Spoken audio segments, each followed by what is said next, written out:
It began as an army built for motion and ended as one fighting against time itself. By the winter of 1944, Germany no longer had the luxury of choosing easy battles. The front in the west was closing in. Resources were thin, air superiority belonged to the Allies. And yet, one final gamble was prepared in secrecy, a counterstroke meant to split the Allied lines, seize vital crossings, and force a negotiated end to a war already slipping away.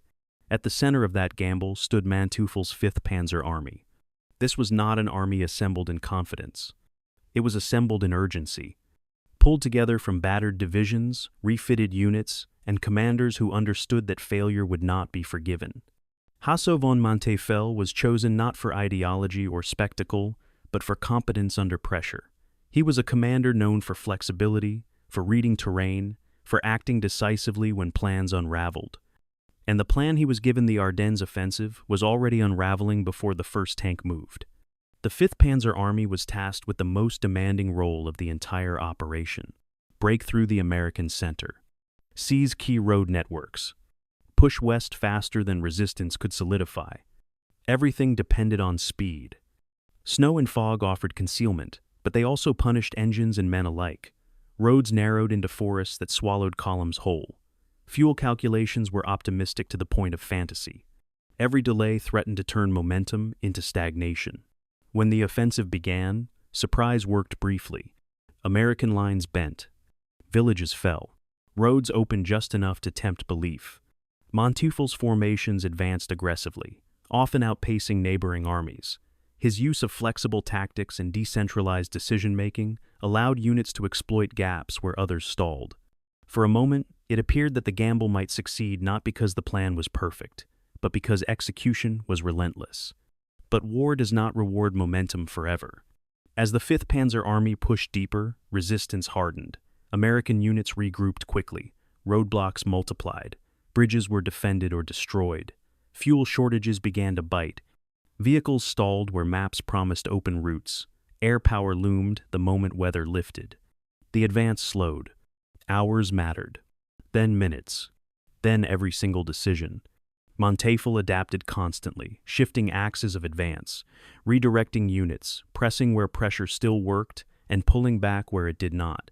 But adaptability could not replace fuel. It could not replace air cover. It could not replace time already lost. The army became entangled in battles it could not bypass. Urban fighting drained strength. Counterattacks forced pauses. Supply lines stretched thinner with every mile forward. The Fifth Panzer Army was no longer racing west. It was fighting to keep options open. As the offensive stalled, the reality became unavoidable. What had begun as an attempt to regain initiative turned into a struggle to disengage without collapse. Manteuffel's leadership prevented complete disaster, coordinating withdrawals, preserving cohesion, and extracting units under increasing pressure. But preservation is not victory. By the time the Ardennes Offensive failed, the Fifth Panzer Army had spent its remaining strength. The retreat eastward was fought under constant attack. Fuel-starved vehicles were abandoned. Units dissolved into smaller formations. The war returned to what it had become everywhere else: defense, delay, and inevitability. Manteuffel's Fifth Panzer Army did not lose because it lacked skill. It lost because the war had already moved beyond recovery. Its story matters because it shows how modern armies can fight brilliantly and still fail when strategy demands what reality cannot provide. It shows the limits of leadership under collapse, and the moment when competence can only reduce losses, not change outcomes. Tonight, we return to that winter offensive, to the frozen roads and crowded forests, to an army that came closer than most and still fell short, to the final gamble that revealed how narrow Germany's remaining options truly were. And before we go any further, if you're still here listening carefully, quietly, if these long, unhurried journeys into history help you slow down, reflect, or step away from the noise of the day, when you subscribe, you're not just supporting content, you're helping keep this kind of calm, immersive storytelling alive. If this space gives you perspective, comfort, or simply somewhere steady to rest your thoughts, then stay with me. Settle in. This is the history of Manteuffel's Fifth Panzer Army. The winter fog hangs thick over Zhytomyr, Ukraine, on the morning of September 19th, 1943. Through the gray mist, Soviet 34 tanks burn like funeral pyres, their turrets blown clean off, ammunition still cooking off in sporadic explosions that echo across the ruined city blocks. Among the wreckage, a figure moves with purpose impossibly small, barely 5 feet 2 inches tall, wearing the field gray uniform of a Wehrmacht general. Hasso von Manteuffel stands beside his towering panzer commanders, men who look down at him physically yet hang on his every word as he sketches tactical diagrams in the dirt with a stick. His voice carries a quiet intensity as he explains what they just accomplished: urban tank warfare, executed not with brute force, but with surgical precision. The other generals see a battlefield. Manteuffel sees a classroom, and he's already thinking about the next lesson. This diminutive officer should not be here at all, by conventional military logic. Born in Berlin on January 14, 1897, into minor Prussian nobility, Manteuffel entered the Imperial German Army in 1916 during the Great War. He spent those formative years not leading glorious cavalry charges, but slogging through the industrial slaughter of Verdun and the Somme. Where others saw chaos, young Manteuffel saw patterns, the deadly mathematics of firepower, the geometry of covered approaches, the timing required to move men across killing zones. He emerged from that war with an Iron Cross and a conviction that military aristocracy's old ways would get men killed in modern combat.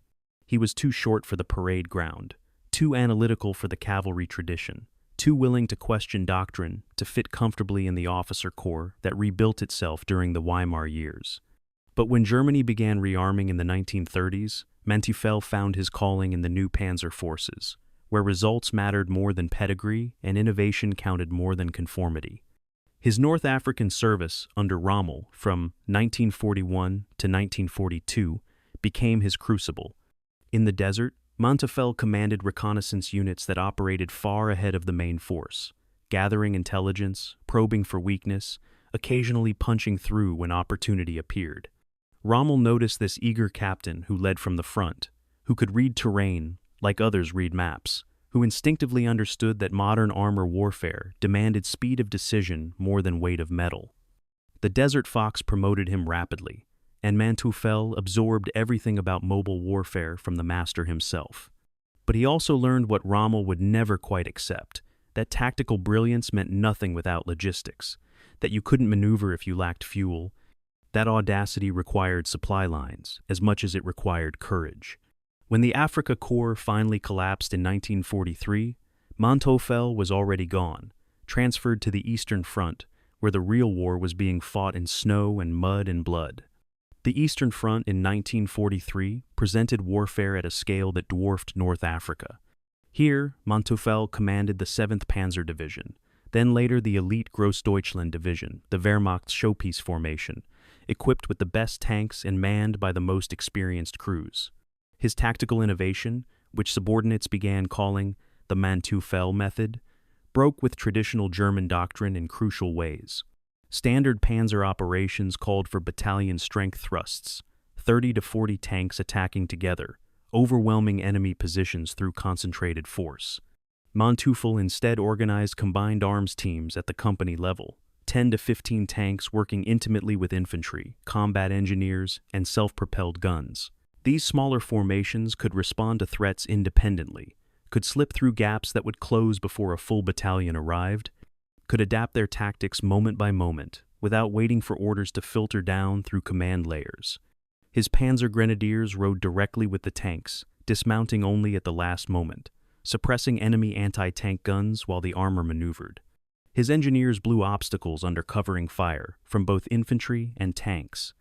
Everything moved together, everything supported everything else, and the coordination happened through training and trust, rather than through elaborate radio protocols.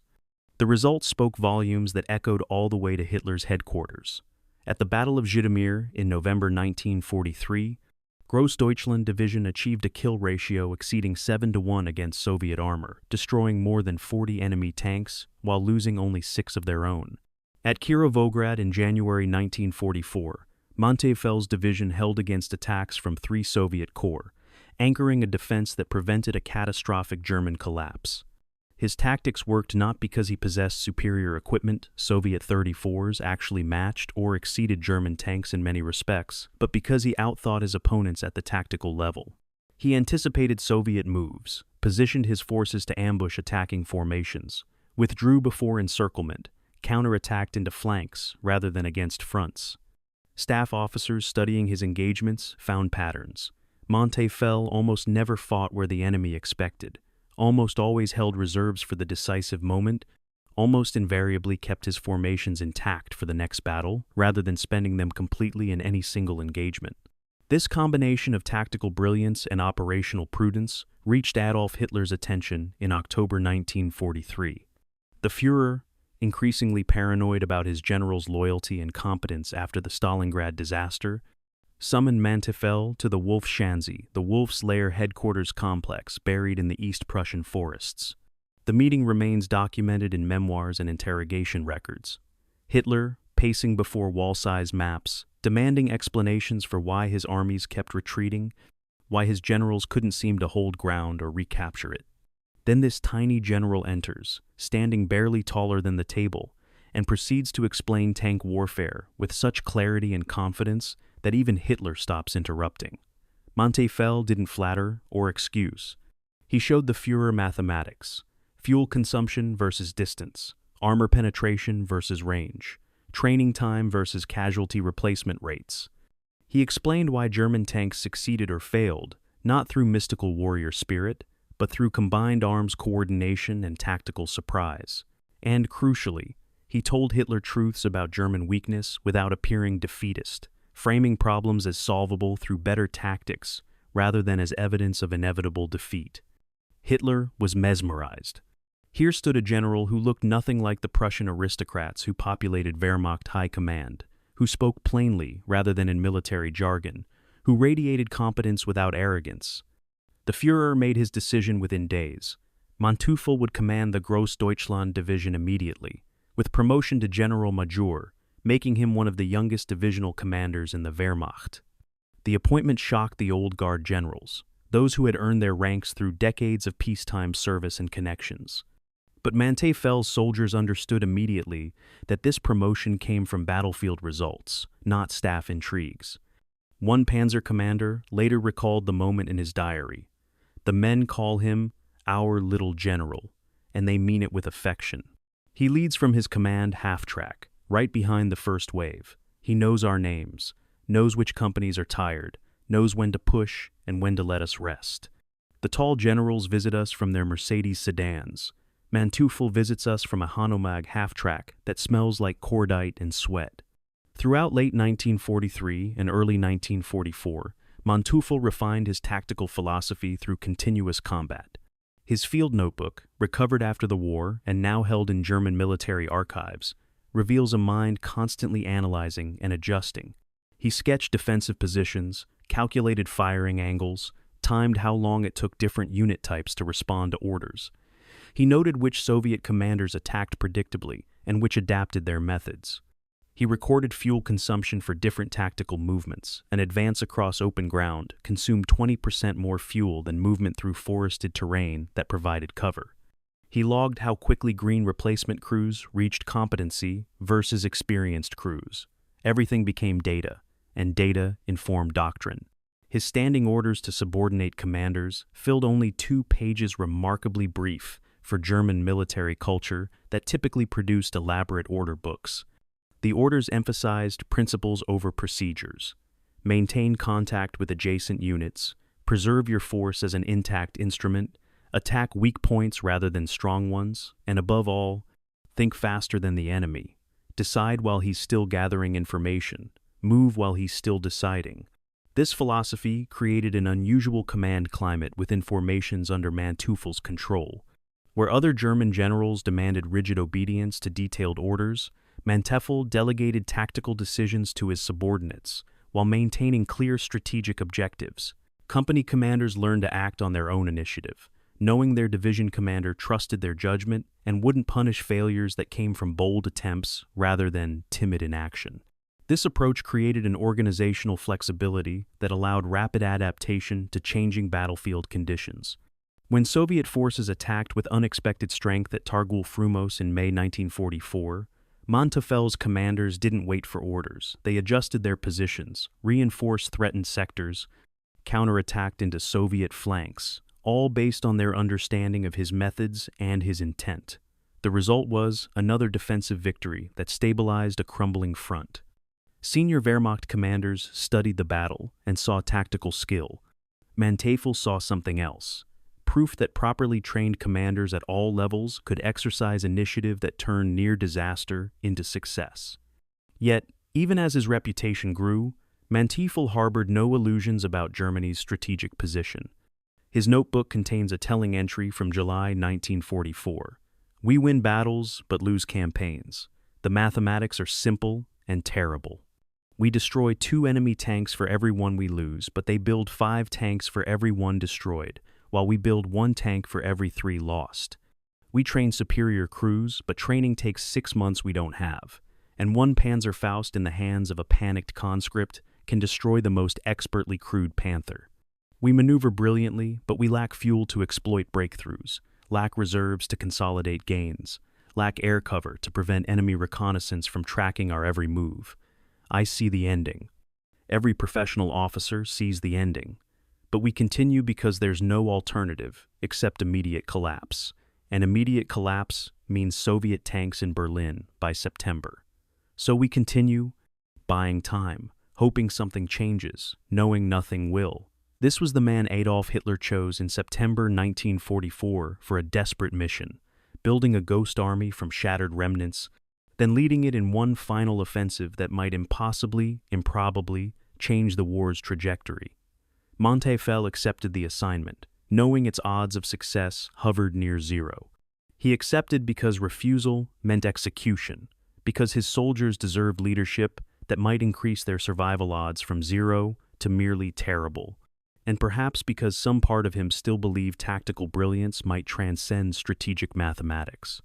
That belief would be tested in the frozen forests of the Ardennes, where Manteufel's methods would achieve tactical success in service of strategic catastrophe, where his skill would save some lives while spending others, where excellence would prove insufficient against the inexorable arithmetic of industrial war. The offices of Oberkommando der Wehrmacht in Berlin on September 8, 1944, smell of stale cigarette smoke and desperate optimism. Staff officers hunch over map tables covered with colored pins and grease pencil marks showing unit positions across all fronts.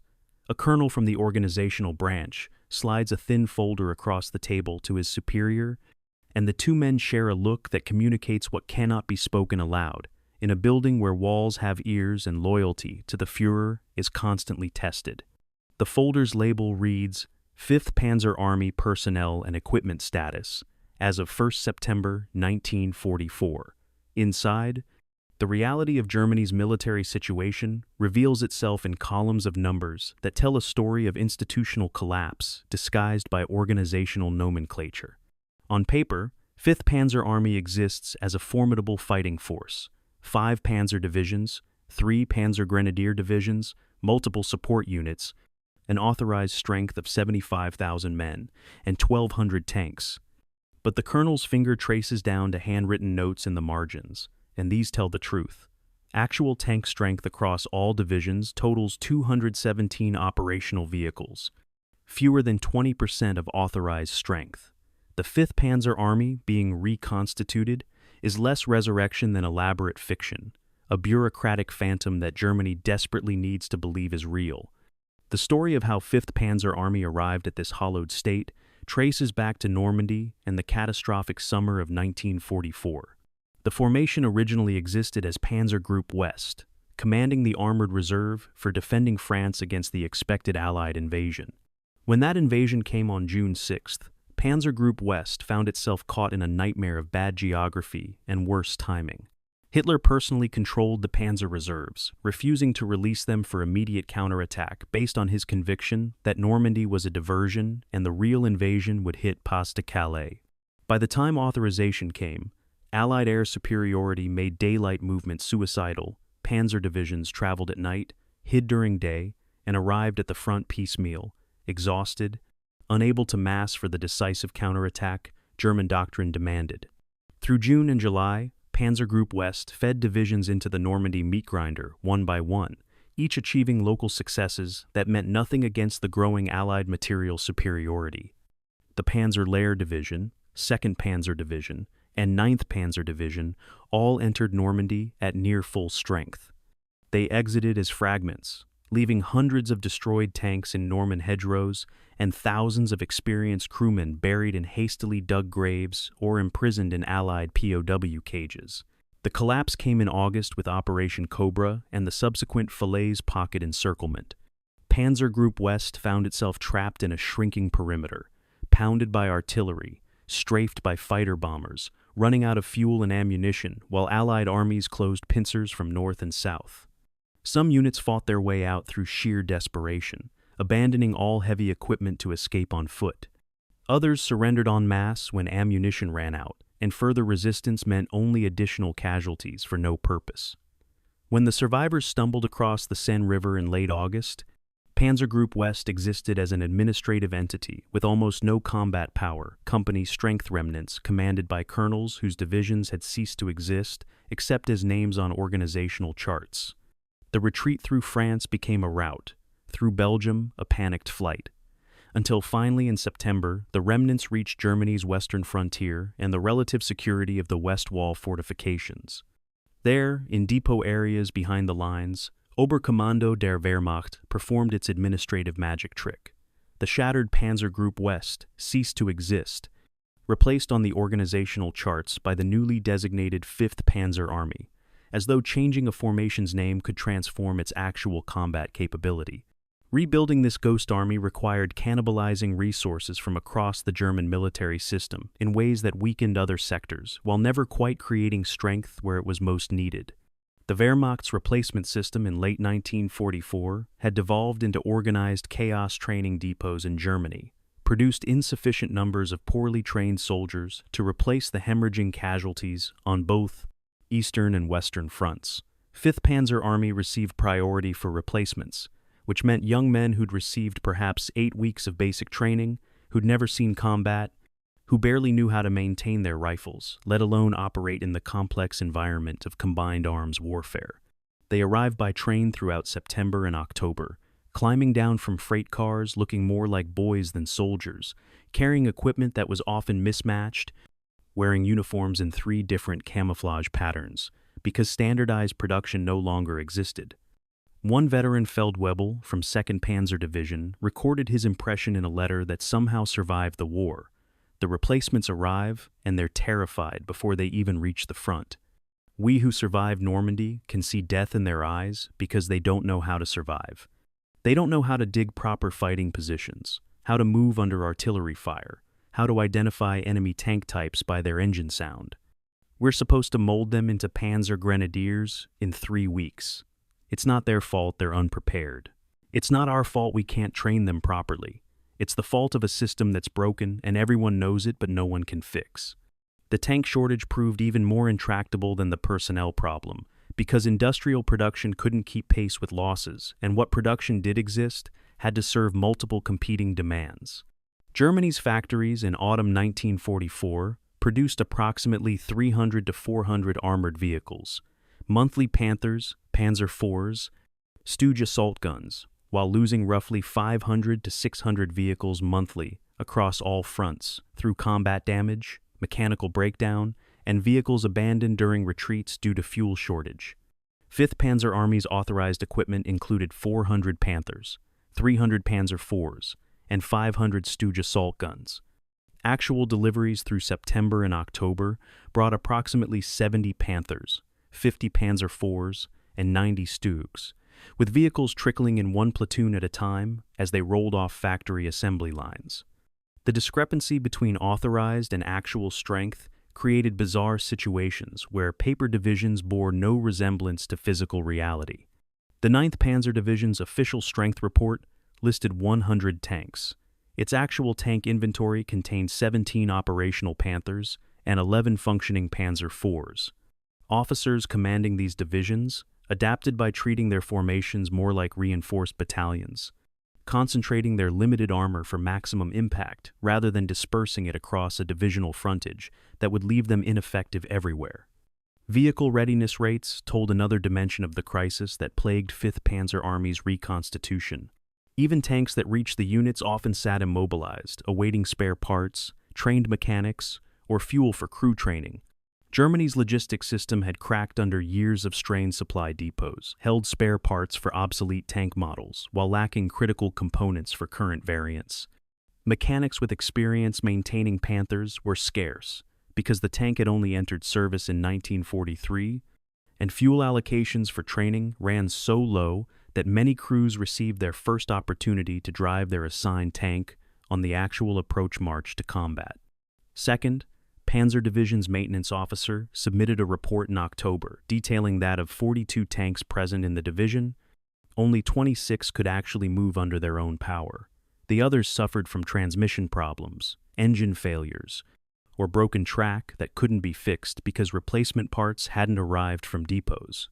This mechanical unreliability would prove devastating during the coming offensive, when tanks broke down during the advance and had to be abandoned because recovery vehicles couldn't reach them or couldn't tow them through the mud, and because spare parts existed somewhere in the supply system but couldn't reach the units that needed them. Fuel represented the most critical and ultimately unsolvable constraint on Fifth Panzer Army's combat effectiveness. German petroleum production by late 1944 had collapsed to approximately 20% of 1942 levels due to Allied bombing of synthetic fuel plants and loss of Romanian oil fields to Soviet advance. Every liter of fuel faced competing demands from Luftwaffe, Kriegsmarine, Eastern Front, Western Front, and Home Defense. Fifth Panzer Army's fuel allocation for the planned offensive totaled approximately 250,000 cubic meters, enough to move the Army's tanks approximately 100 kilometers under ideal conditions, far less across difficult terrain or during combat. The distance from the planned start line in the Eifel region to the objective of Antwerp measured 180 kilometers. Staff officers performing logistics planning could see immediately that the mathematics didn't work. One major on Manteuffel's planning staff later testified during post-war interrogation. "We calculated and recalculated. We reduced the fuel allocation for wheeled vehicles to the absolute minimum.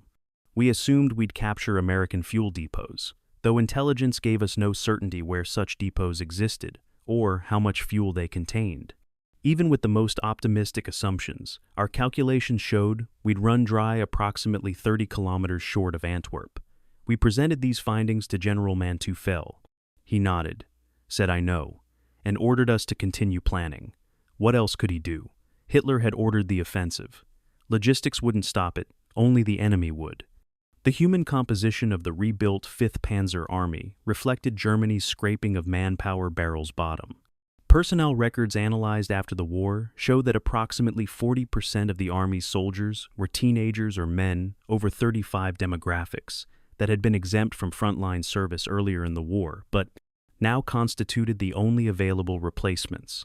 Another 30% consisted of soldiers returning from hospitals after recovering from wounds, men who perhaps weren't fully healed but were judged fit enough for combat duty in a military that no longer had the luxury of complete recuperation. Only 30% were veteran soldiers transferred from other fronts or survivors of the Normandy campaign. This mix created units with wildly varying competence levels.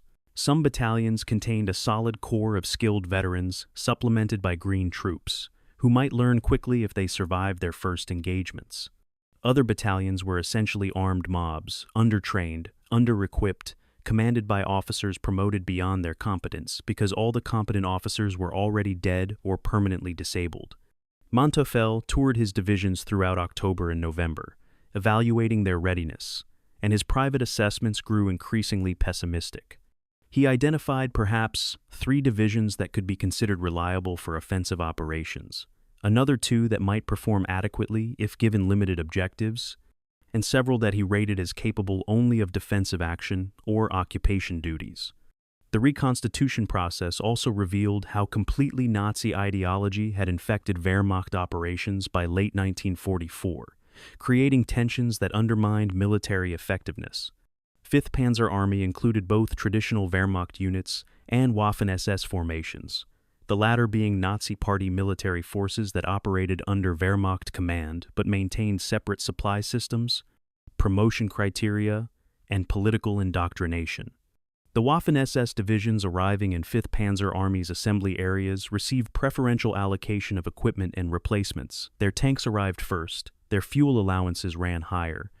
Their soldiers ate better rations, creating resentment among Wehrmacht soldiers, who did the same job with fewer resources.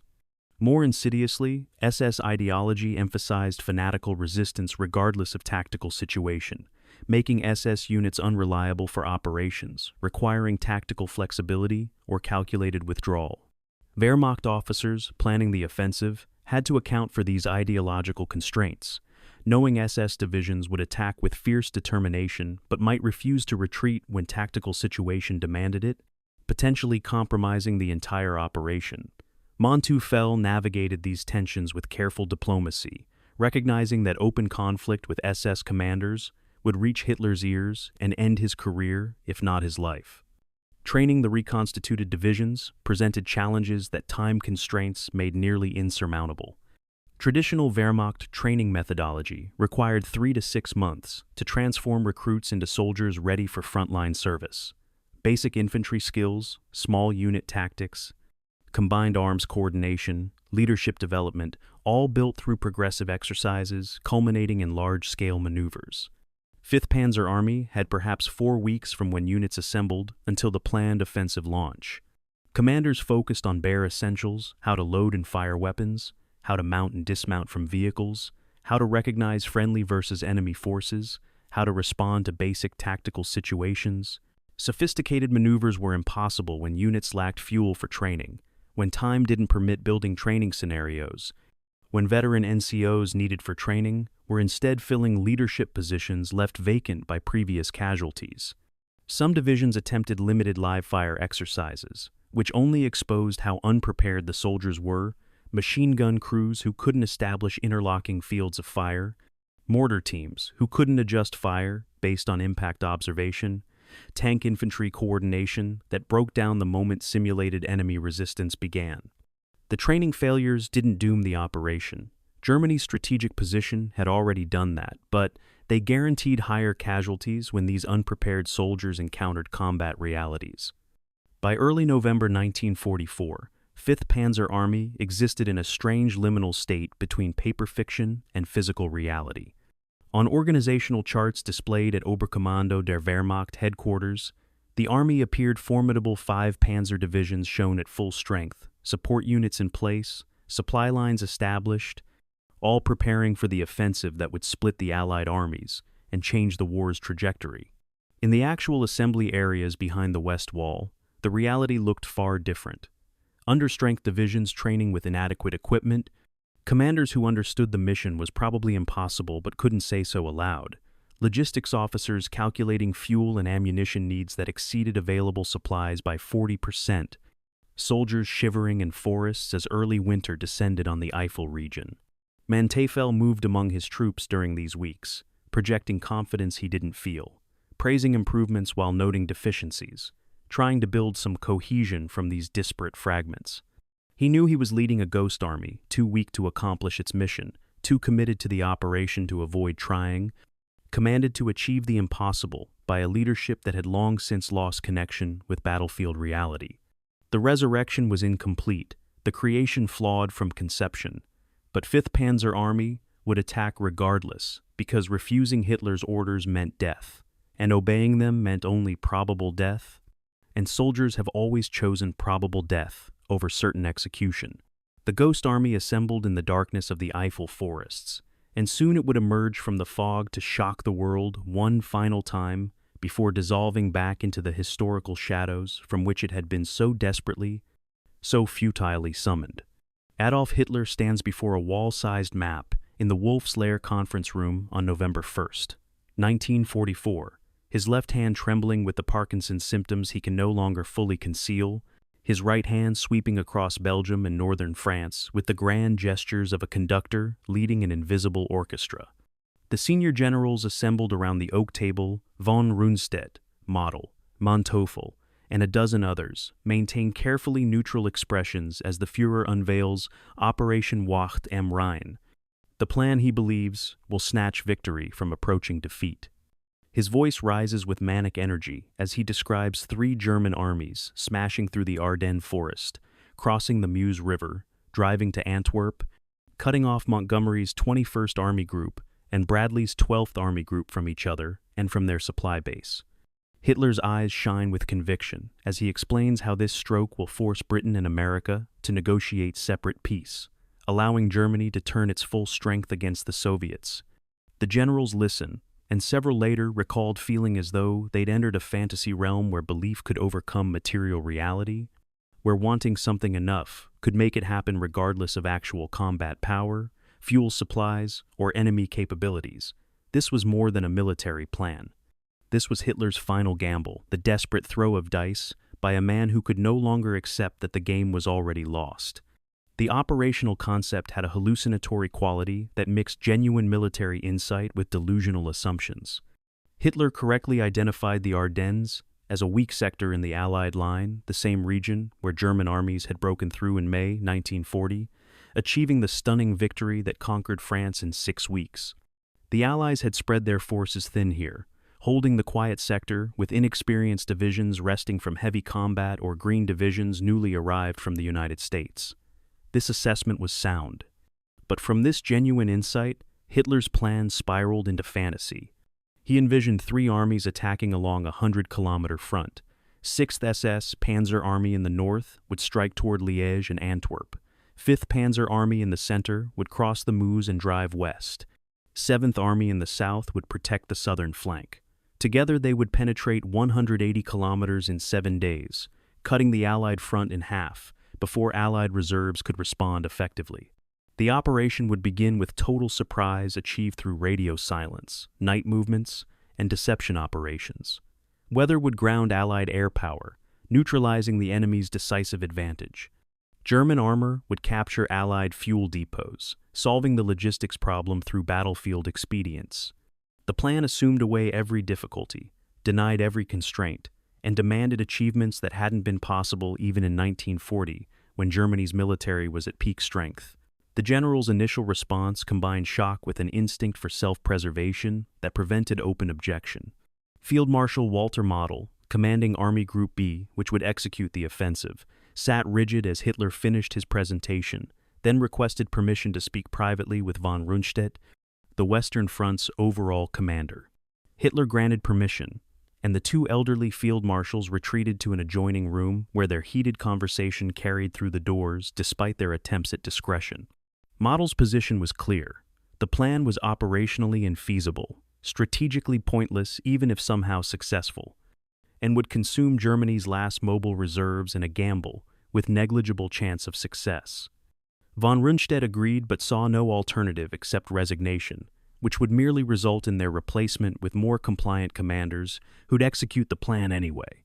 Model's memoirs, written in the weeks before his suicide in April 1945, captured his thinking.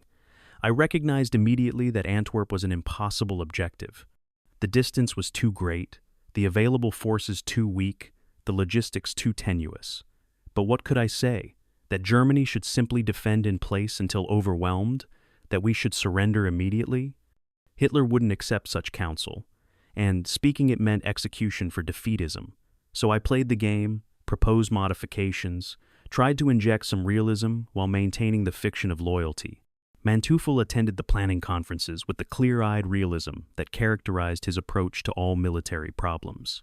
He studied the maps, calculated distances and fuel consumption, evaluated the forces available, and reached conclusions that math made unavoidable. His 5th Panzer Army was assigned the operation's longest drive from the Eifel assembly areas to the Meuse River crossing sites near Dinant and Namur, a distance exceeding 100 kilometers, then continuing another 80 kilometers to Antwerp. Available fuel would transport his panzers approximately 100 kilometers under ideal conditions, but combat conditions were never ideal. Engaging American forces would consume fuel through maneuvering. Bypassing strong points would add distance, poor roads would increase consumption, and vehicle breakdowns would require fuel-burning recovery operations. Manteuffel's staff presented these calculations to their commander in mid-November, and he absorbed the data with grim silence before making his decision. He would propose a modified plan, what came to be called the small solution, in contrast to Hitler's large solution, that substituted achievable objectives for fantasy while maintaining the offensive's psychological shock value. The small solution reduced the operation's scope to match available resources with stunning logic. Instead of driving to Antwerp, Manteuffel proposed that Fifth Panzer Army break through the American front, cross the Meuse River, then turn north to encircle American forces east of the river, while establishing a strong defensive line along its western bank. This would create a salient approximately 40 kilometers deep, still a significant penetration, but one that German fuel supplies could sustain and German forces could consolidate. The objective wasn't splitting the Allied armies entirely, but creating a crisis that would disrupt Allied offensive planning, consume Allied reserves in counterattacks, and potentially lead to negotiated settlement when combined with Germany's new jet fighters and V-weapons offensive against British cities. The plan was still optimistic, still assumed German tactical superiority could overcome American material advantages, but at least it fell within the realm of possibility rather than requiring multiple miracles to succeed.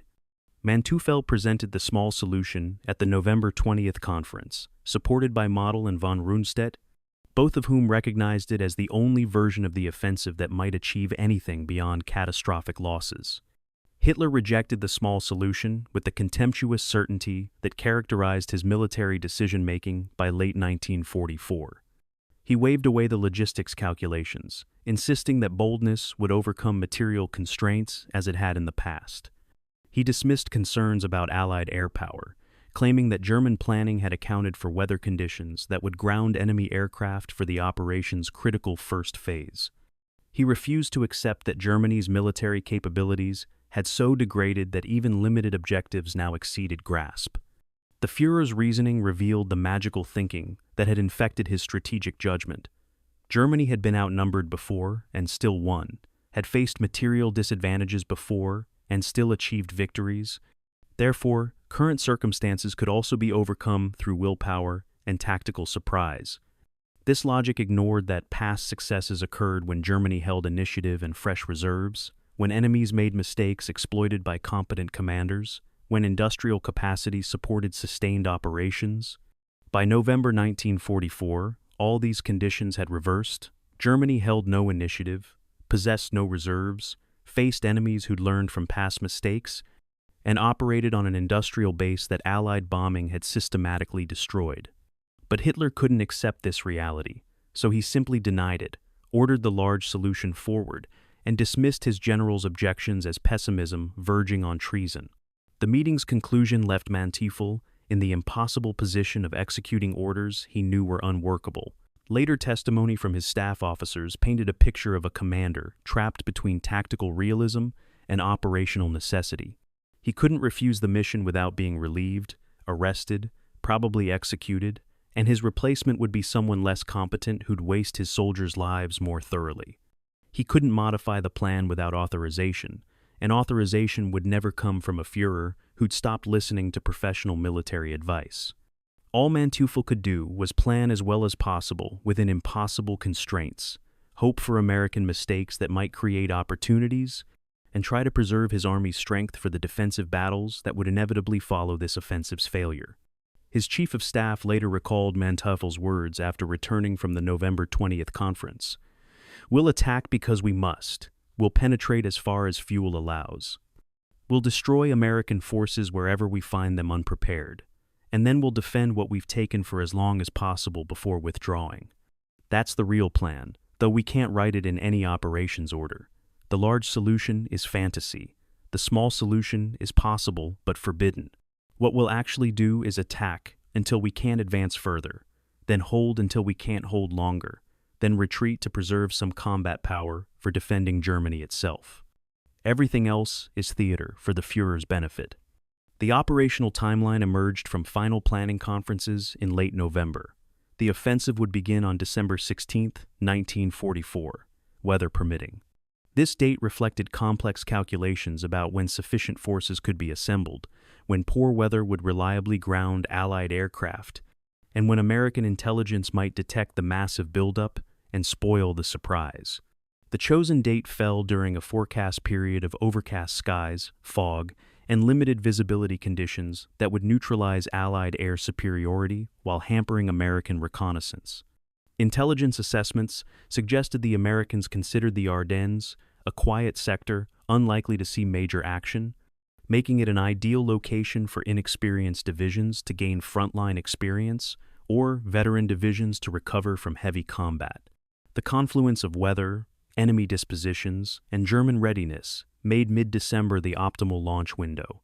Manteuffel's staff constructed detailed movement timelines, showing when each division would depart assembly areas, which routes they'd follow, what objectives they'd reach at 12-hour intervals. On paper, the choreography looked impressive. Thousands of vehicles moving through narrow roads in darkness, converging on breakthrough sectors, exploiting into the enemy rear before Americans could react effectively. The planning staffs produced dozens of maps and hundreds of pages of orders, as though enough detail could make the impossible merely difficult. The deception plan aimed to conceal the offensive's location, timing, and strength through multiple overlapping measures. German radio traffic continued, suggesting units remained on the Eastern Front, with operators maintaining regular communication schedules from empty positions. Dummy fuel depots were constructed in regions far from the actual assembly areas, attracting Allied reconnaissance attention to irrelevant sectors. Movement to the Ardennes occurred exclusively at night with strict blackout discipline. Soldiers were forbidden from sending mail that might reveal their locations. Cover stories circulated, suggesting the troops were assembling for defensive operations to counter an expected American offensive. Luftwaffe made periodic appearances over various sectors to avoid revealing special interest in the Ardennes region. The measures worked better than planners expected. American intelligence detected increased activity along the Western Front, but interpreted it as defensive preparations, not signs of impending offensive. This success created false confidence among German commanders that surprise could overcome other deficiencies, that tactical shock might substitute for missing strategic prerequisites. The deception's very success became dangerous because it reinforced Hitler's conviction that willpower could trump material reality. Allied intelligence failure stemmed from reasonable assumptions that happened to be catastrophically wrong. American commanders knew Germany was scraping manpower barrel's bottom. New fuel shortages hampered all German operations. New Allied air superiority made large-scale German movements nearly suicidal in clear weather. From these accurate facts, they drew a logical but incorrect conclusion. Germany lacked capability to mount major offensive operations and would remain defensive until Allied attacks forced final collapse. Some intelligence officers noted troubling indicators: radio silence from known German units, reduced fuel allocations to other sectors, suggesting accumulation elsewhere, prisoner interrogations mentioning rumors of coming offensive. But these warnings got filtered through analytical frameworks that gave them low probability. The prevailing assessment held that if Germany attacked at all, it would be limited counterattacks to disrupt Allied preparations for invading Germany proper, not strategic offensives aimed at changing the war's fundamental trajectory. This failure of imagination, being unable to conceive that a rational enemy might attempt an irrational operation, left American forces in the Ardennes unprepared for what was coming. The sector held inexperienced divisions gaining combat experience or exhausted divisions resting from earlier battles. Defensive preparations remained minimal because nobody expected serious attack. The stage was set for one of the war's most dramatic surprises. By early December, all pieces moved into position for Hitler's last gamble. Fifth Panzer Army crouched in the Eifel forests, its soldiers shivering through cold nights, its tanks camouflaged beneath trees and netting, its commanders memorizing objectives they didn't believe achievable. Manteuffel visited his divisions during these final days, seeing teenagers who should be in school instead, preparing for battle, seeing veterans whose eyes held the 1,000-yard stare that marked men who'd seen too much combat, seeing equipment that was inadequate in quantity and questionable in quality. He gave speeches about duty and Germany's destiny, because that's what commanders do before battle, but his private thoughts ran darker. The plan was bad, the resources were insufficient. The objectives were impossible, and 24,000 men would attack regardless, because refusing meant courts-martial and firing squads, because some slim chance of survival existed if they obeyed, while certain death awaited if they didn't, because soldiers don't choose which battles they fight, only how they fight them. Hitler had rolled his dice. The outcome would be determined not in conference rooms looking at maps, but in frozen forests where young men would kill and die, testing whether belief could overcome mathematics, whether courage could substitute for fuel, whether one last surprise could change what had already been decided by industrial capacity and strategic position.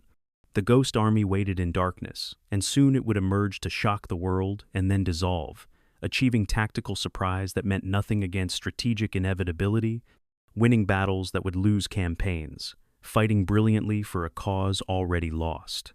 The last gamble was about to begin. The darkness in the Eifel region on the night of November 28, 1944, seems to press down with physical weight as a convoy of Panther tanks rumbles through the village of Prüm.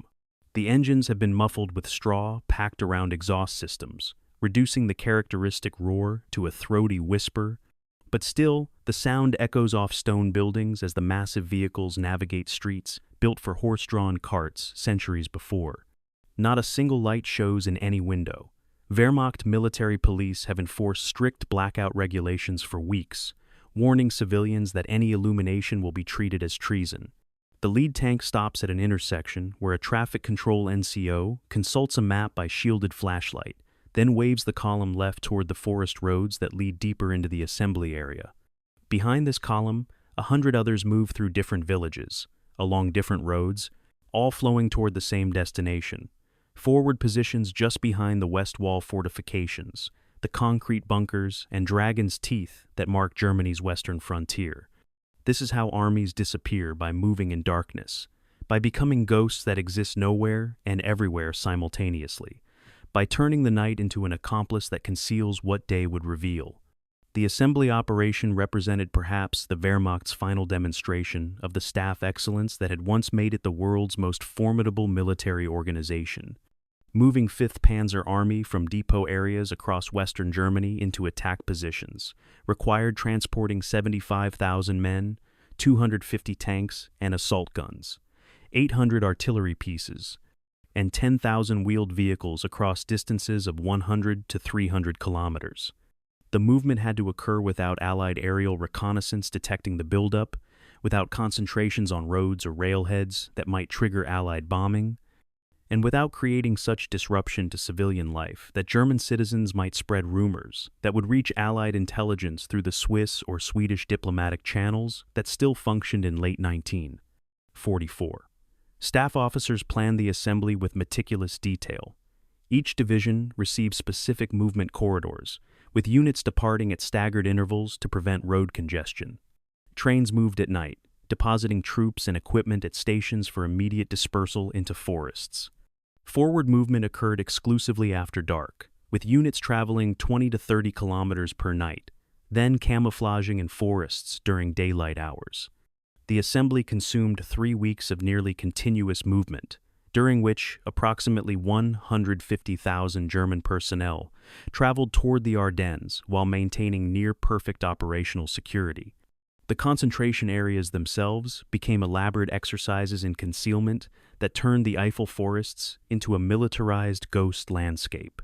Divisions established bivouac sites 10 to 15 kilometers behind the front lines, deep enough to avoid routine American patrols, but close enough to reach jump-off positions in a single night's march. Units dispersed across wide areas rather than concentrating. A battalion might occupy 3 square kilometers of forest, with companies separated by hundreds of meters, with individual vehicles spaced far enough apart that aerial photographs would show only scattered dark spots beneath tree canopy, rather than obvious military formations. Camouflage discipline reached fanatical levels. Soldiers cut branches daily to replace dead foliage that would show different color from altitude. Units constructed dummy positions in locations away from actual concentrations to draw reconnaissance attention. Strict fire discipline meant no smoking during daylight hours when smoke might be visible from aircraft. Supply distribution occurred only at night, with trucks running blacked out with tiny hooded lights, allowing drivers to barely see the road ahead. Commanders maintained radio silence. All orders traveled through motorcycle couriers or landline telephone connections, eliminating the electromagnetic signatures that Allied intelligence used to track German formations. The men enduring this concealment phase experienced warfare's tedious underside that rarely appears in dramatic accounts of combat. Soldiers spent weeks living in forests as autumn weather transitioned into early winter, sleeping in improvised shelters or beneath tanks and vehicles, prohibited from lighting fires that might produce visible smoke, forbidden from entering nearby villages that might compromise security, cut off from mail and normal resupply that would have revealed their locations. One corporal from 2nd Panzer Division recorded in a diary that Allied investigators found years later, "We live like primitive men in these forests. We wake before dawn, eat cold rations, check equipment, then simply wait through endless hours until darkness allows movement. Some men clean weapons repeatedly, though they're already clean. Others write letters they cannot send, letters that will never reach home because we're not allowed to use the postal system while maintaining operational security. The officers tell us we're part of something important, that the offensive will change everything. But mostly, we're cold, we're bored, and we're trying not to think about what happens when this waiting ends." The concealment succeeded beyond German commanders' expectations due to a combination of German professionalism, favorable weather, and Allied analytical failures. Allied reconnaissance aircraft flew regular missions over the Ardennes region throughout November and early December, photographing German positions, tracking movements, searching for signs of major activity, but persistent overcast weather limited flying days, while ground fog obscured many images even when aircraft could operate. The photographs that intelligence analysts reviewed showed some increased activity, new track marks on roads, occasional vehicle concentrations, expanded defensive positions, but nothing suggesting offensive preparations on the scale actually occurring. The Allied interpretation assumed Germany remained defensive, preparing to resist expected American attacks, conserving forces for defending the Reich heartland. This analytical framework filtered ambiguous evidence through assumptions that made large-scale German offensive seem implausible, so indicators that might have revealed the coming storm were instead interpreted as minor defensive adjustments. Allied commanders were victims of their own accurate understanding of Germany's weakness. Knowing Germany lacked resources for sustained offensive operations, they couldn't imagine Germany attempting precisely such an operation. The logical became impossible, and the impossible therefore went unrecognized until it became unavoidable. German deception operations contributed to Allied blindness by suggesting German formations remained in positions hundreds of kilometers from their actual locations. Radio operators on the Eastern Front continued transmitting in the names of units that had secretly transferred west, maintaining regular communication schedules that suggested normal defensive posture. When Allied radio direction finding located these transmissions, the intelligence picture showed German units where they were no longer present. Simultaneously, units that had transferred to the Ardennes maintained absolute radio silence, creating electromagnetic gaps that analysts interpreted as reduced activity rather than concealed concentration. Dummy fuel and ammunition depots were constructed in southern Germany, attracting Allied reconnaissance and bombing to locations far from actual stockpiles supporting the coming offensive. False intelligence was leaked through channels known to be compromised, suggesting German preparations for defending Bavaria or counterattacking in Alsace.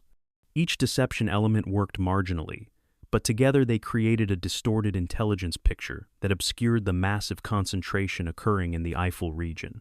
The deception didn't need to be perfect, it only needed to delay Allied recognition long enough for the offensive to begin with surprise intact. The human cost of concealment manifested in ways that pure military histories rarely acknowledge. Soldiers living in forests through late autumn suffered from exposure, respiratory infections, and declining morale that no amount of martial rhetoric could fully counteract.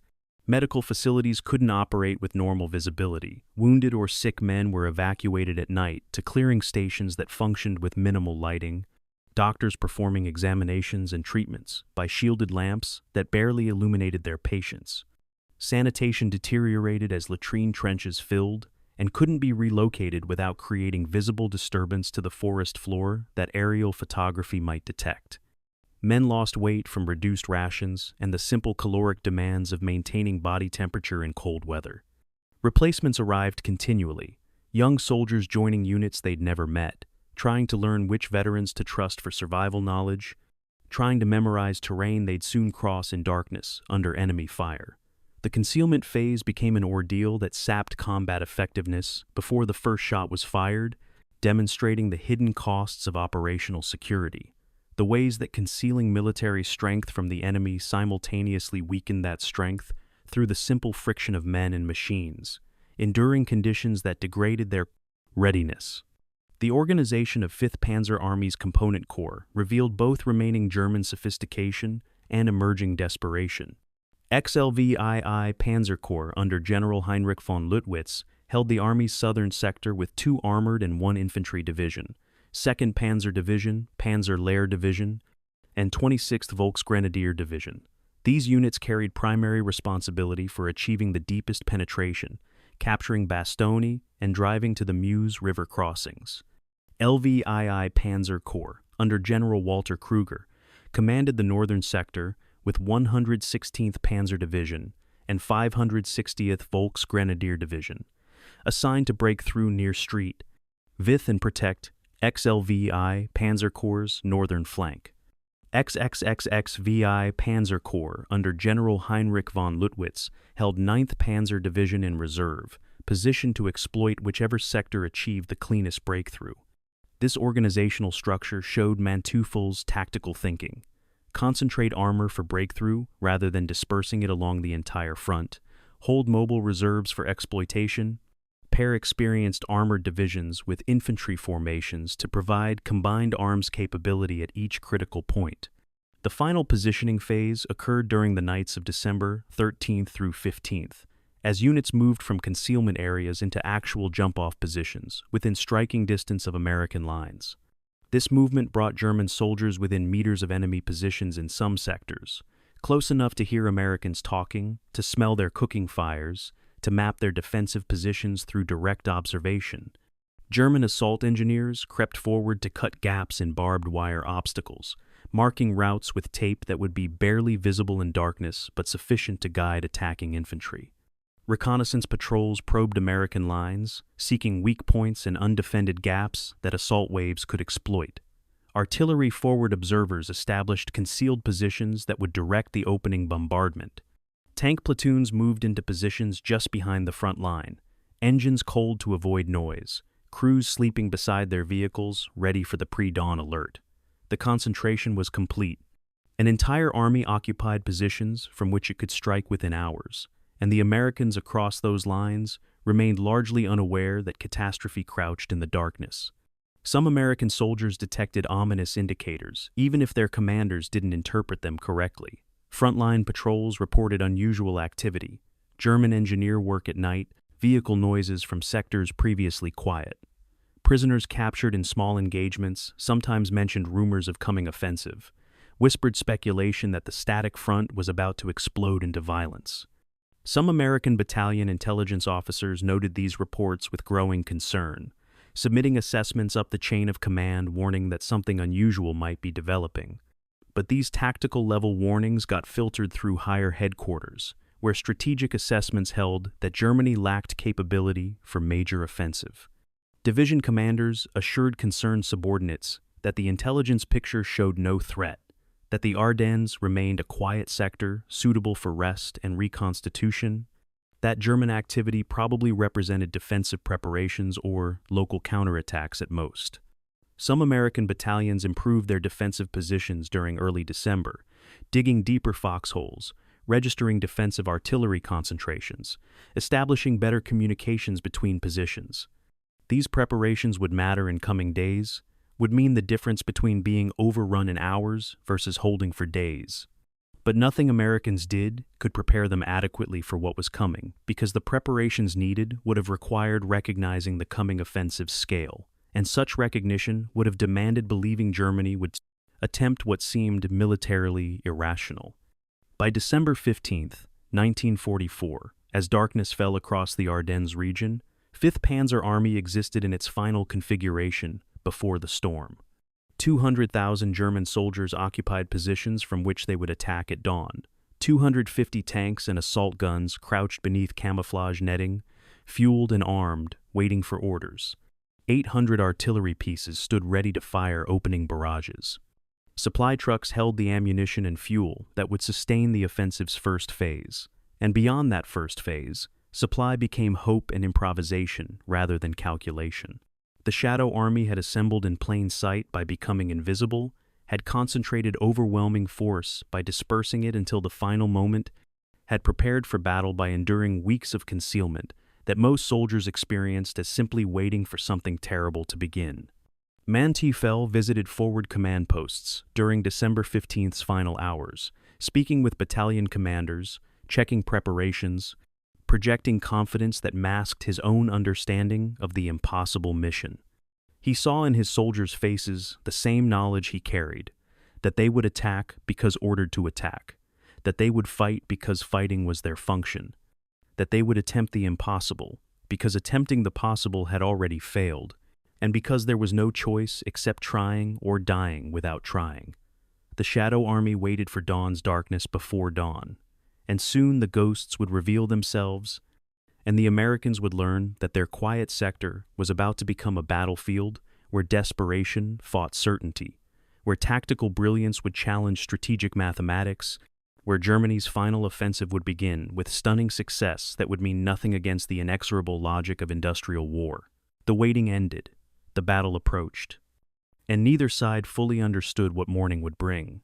The American soldiers of Company K, 110th Infantry Regiment, 28th Infantry Division, occupy foxholes along a wooded ridge near the village of Hosingen, Luxembourg, as December 16th, 1944 begins with darkness and cold. Most sleep fitfully, wrapped in whatever blankets and overcoats they've managed to accumulate, grateful for a sector so quiet that they can sleep at all rather than maintaining constant alertness. A few sentries stamp their feet and blow on their hands at listening posts forward of the main line, ears straining for sounds that might indicate enemy movement, but hearing only the normal forest noises that mean nothing's wrong. The company has held this position for 9 days without incident. Occasional German artillery harassment, routine patrol activity, the kind of static warfare that lets soldiers relax incrementally until vigilance becomes routine rather than urgency. At exactly 5:30 a.m., that world ends. The darkness erupts with light and sound as 1,600 German artillery pieces simultaneously open fire across a 60-mile front, and the American soldiers awaken not gradually to morning but instantly to apocalypse, to a bombardment that makes the ground shake and the air itself seem to scream, to a nightmare that will later be called the Battle of the Bulge, but which they will always remember simply as the morning they thought the world was ending. The artillery preparation demonstrated German gunnery skill, refined through 5 years of war across 3 continents. The bombardment wasn't random hammering, but carefully orchestrated destruction, targeting specific categories of positions. The first 10 minutes fell on American artillery positions, attempting to destroy the guns that would provide defensive fire support against coming infantry assault. Shells bracketed battery locations identified through weeks of reconnaissance, searching for and finding towed 105mm howitzers that represented American battalions' primary indirect fire capability. Some American artillery crews managed to return fire before being silenced. One battery from 109th Field Artillery Battalion fired 40 rounds in 8 minutes before a direct hit killed the entire gun crew. Most batteries were simply overwhelmed, their guns damaged or destroyed, their crews killed or scattered, their fire direction centers obliterated before they could organize effective response. After 10 minutes, German artillery shifted to American communication centers and command posts, severing the connections that would allow coordinated response. Battalion headquarters became priority targets, the buildings or bunkers where commanders controlled their units, where radios linked battalions to regiments and regiments to divisions. Shell bursts collapsed dugouts, destroyed radio equipment, killed staff officers trying to understand what was happening. The bombardment then shifted again to forward defensive positions, pounding foxholes and weapons pits with high explosive and air-burst rounds designed to kill exposed infantry. Through 90 minutes of sustained fire, German gunners walked their shells across the American positions with mechanical precision, destroying systematically what had to be destroyed before infantry assault could succeed. The psychological impact of the bombardment equaled its physical destruction in creating conditions for German breakthrough. American soldiers who survived later described a sensation of unreality, of being transported from the normality of sleep into a killing environment so intense that rational thought became nearly impossible. One lieutenant from the 28th Division recorded his experience. "The noise was beyond anything I can describe.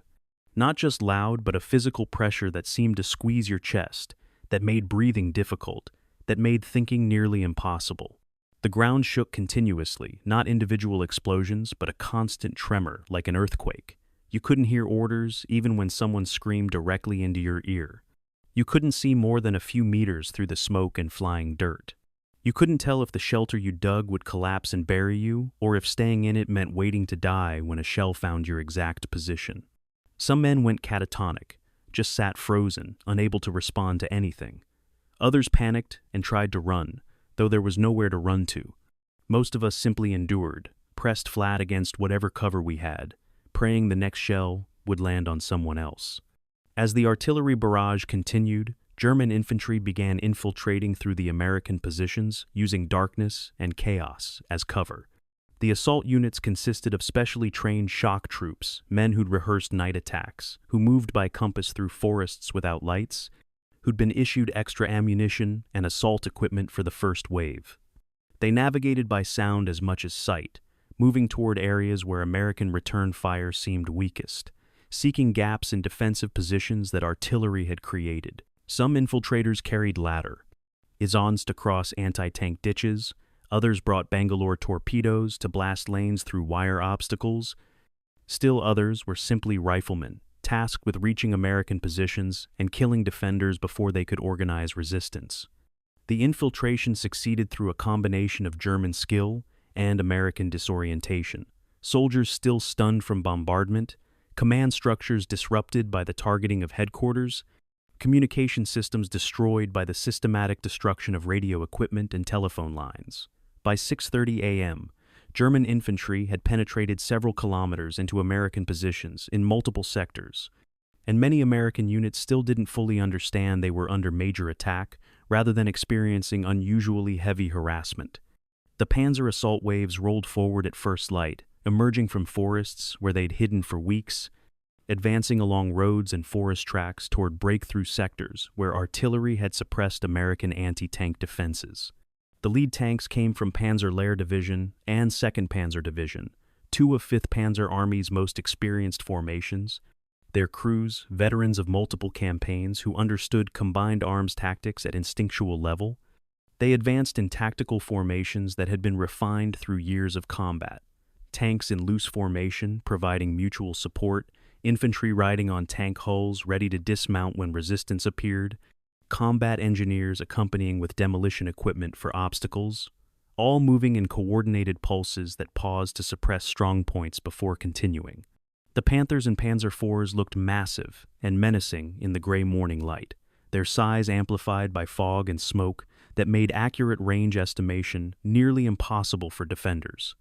American soldiers seeing German armor approaching described feeling of overwhelming force, not just individual tanks but waves of them, more than intelligence assessments said Germany possessed in this sector, advancing with confidence that suggested they were unstoppable. The German tactical innovation of searchlight, artificial moonlight, created eerie battlefield illumination that disoriented American defenders while helping German forces navigate difficult terrain. The technique involved aiming searchlights upward to bounce light off low cloud cover, creating diffused illumination that lit the battlefield without creating obvious light sources for enemy targeting. The effect transformed the pre-dawn darkness into a twilight that was bright enough to see terrain features and enemy positions, but shadowy enough to conceal specific details. American soldiers found the illumination deeply unsettling. It made them visible while making attackers difficult to track, reversed the normal advantage defenders held in darkness, and created a supernatural atmosphere that added psychological pressure to the physical danger. Some American units thought the unusual lighting indicated new German weapons, not understanding it was simply searchlights used innovatively, which further contributed to the sense of being overwhelmed by unexpected technology. The breakthrough achieved by mid-morning on December 16th exceeded even Manteuffel's optimistic planning projections. In Fifth Panzer Army's northern sector, 116th Panzer Division penetrated 12 kilometers through positions held by the 106th Infantry Division, a green formation that had arrived in the Ardennes only days earlier for what was supposed to be quiet sector familiarization. Two entire regiments of the 106th found themselves cut off, surrounded by German forces that had infiltrated past them, facing encirclement and capture unless they could withdraw. In the central sector, Panzer Lehr Division shattered the 28th Infantry Division's defensive positions, creating a gap 10 kilometers wide through which follow-on forces could exploit. In the southern sector, 2nd Panzer Division bypassed American strongpoints that artillery hadn't suppressed, leaving them isolated for follow-on infantry while the panzers drove deeper into the American rear. By noon, German forces had advanced 8 to 15 kilometers along most of 5th Panzer Army's front, exceeding the first-day objectives that planning staffs had estimated as optimistic assumptions. The tactical methods that achieved this breakthrough reflected Manteuffel's emphasis on combined arms coordination and exploitation of enemy weakness, rather than frontal attacks against strength. Where American positions showed determined resistance, German commanders bypassed them rather than conducting time-consuming reductions. Strong points that would have anchored linear defensive positions in earlier warfare became isolated islands in 1944's fluid battlefield surrounded, cut off from supply and reinforcement, but left temporarily functional while German mobile forces pressed deeper into the American rear. This tactic created psychological effects that magnified physical outcomes. American units that successfully repelled initial attacks discovered hours later that they'd been surrounded and cut off while defending their positions, that their tactical success meant nothing against operational penetration, that they faced choice between surrender or attempting withdrawal through enemy-controlled territory. Some isolated units fought on for days, tying down German forces needed for exploitation. Others surrendered once their situation became clear. The calculus of resistance changed when holding your position no longer contributed to overall defense, but simply determined whether you'd be captured today or tomorrow. Manteuffel commanded his offensive from a position that exemplified his leadership style: the front rather than rear areas, moving rather than static, exposed rather than protected. His command vehicle, hasty, KFZ, 251 half-track, equipped with radios and map boards, traveled with the assault waves, maintaining pace just behind lead elements, close enough that Manteuffel could see actual battlefield conditions rather than relying on reports filtered through multiple headquarters. Staff officers accompanied him in additional vehicles, receiving reports from forward units, transmitting orders to reserves and support elements, maintaining the information flow that allowed Manteuffel to exercise command while remaining mobile. The arrangement meant accepting substantial personal risk command half-tracks were obvious targets, and several times during December 16th, German artillery fire fell near Manteuffel's position when American counter-battery fire targeted German gun positions near his location. But the forward positioning paid dividends in tactical responsiveness. When 116th Panzer Division reported unexpectedly strong resistance near Street, Vith, Manteuffel could personally assess whether this was minor delay or serious obstacle, whether to commit reserves or to shift the axis of advance. When Panzer Lehr encountered traffic jams as vehicles concentrated on limited road network, Manteuffel was close enough to order traffic control measures immediately, rather than waiting for reports to reach rear headquarters where responses would come too late. The American response to the offensive demonstrated confusion and courage in roughly equal measures. Small unit leaders improvised defensive positions from whatever materials were available, organizing survivors from shattered companies into ad hoc formations that sometimes held far longer than their strength suggested possible. Communications failures meant many American commanders lacked accurate picture of what was happening. They knew their own sectors were under attack, but couldn't determine whether this was local pressure or general offensive, whether their units represented the main target or a secondary sector supporting the real attack elsewhere. Some battalion commanders ordered withdrawal to prevent encirclement, falling back to prepared defensive positions that planners had designated for precisely such contingencies. Others held in place, waiting for orders that never came because the headquarters that would send those orders had been overrun or destroyed. Individual soldiers made decisions that determined whether their units survived intact or were scattered and captured. Sergeants who organized withdrawals when officers had been killed, radio operators who maintained communications when equipment was failing, medics who evacuated wounded through enemy territory on improvised stretchers. These small acts of competence and courage prevented catastrophic collapse, ensuring that while the American line bent and broke in places, it never shattered completely into panicked rout. By nightfall on December 16, 1944, the offensive's first day ended with results that looked like German triumph, but contained seeds of eventual frustration. Fifth Panzer Army had advanced 15 kilometers at maximum penetration, had destroyed or dispersed several American battalions, had captured hundreds of prisoners and quantities of equipment. The breakthrough had been achieved, but the exploitation remained incomplete. American resistance stiffened as the day progressed and shocked units recovered some organization. Key road junctions remained in American hands, forcing German columns onto secondary roads that couldn't handle heavy traffic. Fuel consumption exceeded optimistic planning estimates because maneuvering in combat always consumed more fuel than movement across open terrain. And most critically, the first day's success meant German forces now occupied a salient that would require widening and deepening operations that would consume additional fuel, additional time, and expose advancing spearheads to counterattacks from north and south. Manteuffel recognized these complications during evening staff meetings, noting in his command diary that first day's success had been tactically gratifying but operationally insufficient. The Ghost Army had revealed itself, had shocked its enemies, had achieved surprise that military historians would later rank among warfare's most complete tactical surprises.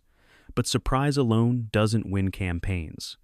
It creates opportunities that must be exploited, and exploitation requires resources. Fifth Panzer Army was already beginning to lack. The offensive's second day would determine whether German forces could maintain momentum or whether American recovery would transform initial breakthrough into stalemated bulge. The balance hung between German audacity and American resilience, between German tactical skill and American material superiority, between what had been achieved and what remained possible. Morning would bring the answer. Hasso von Manteuffel spreads a Belgian roadmap across the hood of his half-track on the evening of December 17, 1944, and stares at what has become the central problem of his offensive. The map shows the Ardennes region as a tangled web of roads connecting small villages, but only 7 of those roads are paved and wide enough to handle panzer traffic moving at operational tempo. His finger traces each route, 1 through Street, Vith in the north, 2 through Clairvaux in the center, 3 converging on Bastogne in the south, 1 more bypassing Bastogne to the southeast.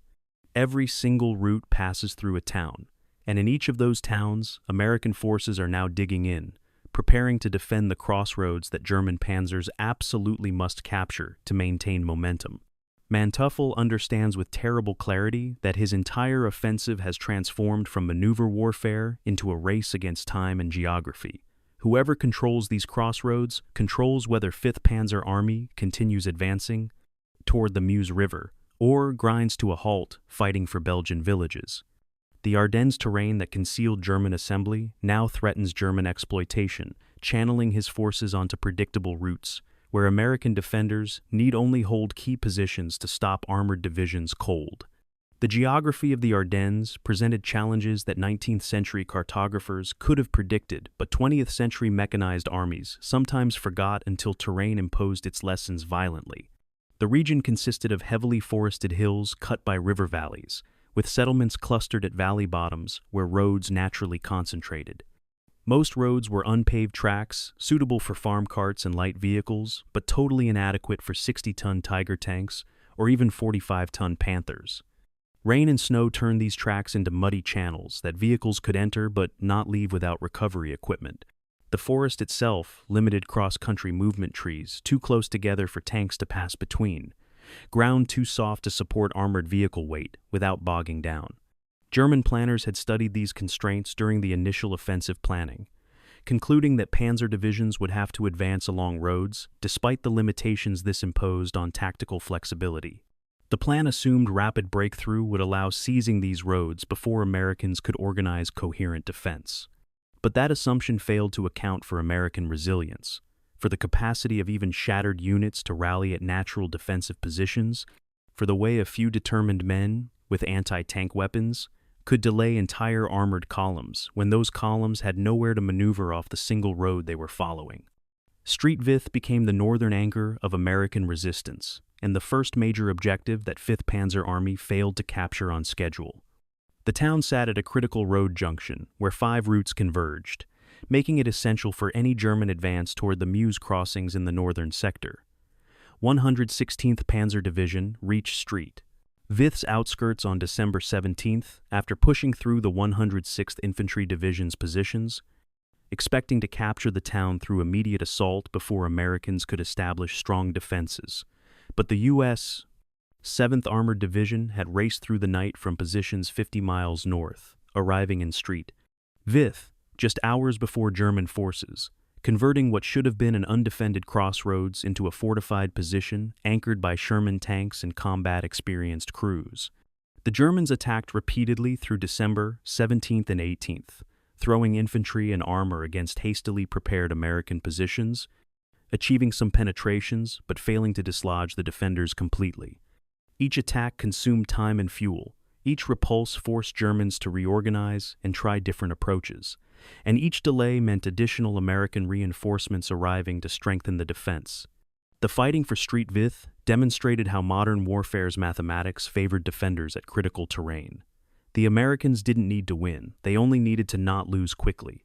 Every hour they held Street Vith was an hour that German columns stacked up on approach roads, consuming fuel while stationary, presenting targets for American artillery that was beginning to recover from the first day's disruption.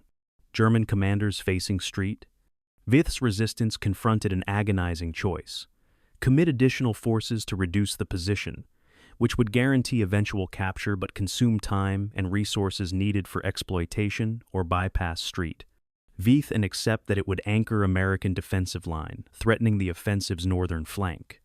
Manteuffel ordered the former approach, recognizing that Street Vith's road network made it too valuable to leave in American hands. But this decision meant that 116th Panzer Division spent 4 days fighting for a town when those 4 days could have been spent advancing toward the Meuse.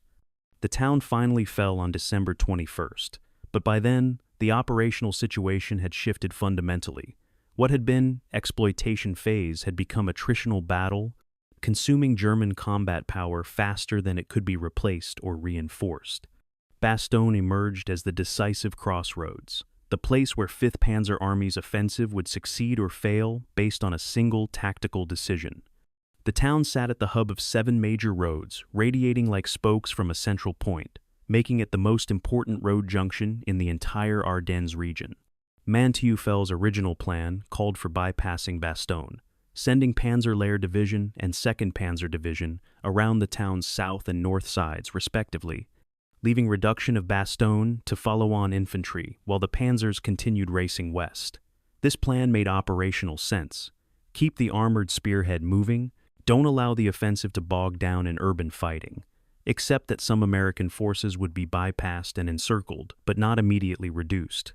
But the plan assumed Bastogne would be lightly defended, that American forces wouldn't recognize its importance quickly enough to rush reinforcements, that bypassing the town wouldn't leave German supply columns vulnerable to American forces holding the crossroads. All these assumptions proved wrong in ways that transformed Bastogne from operational consideration into strategic crisis.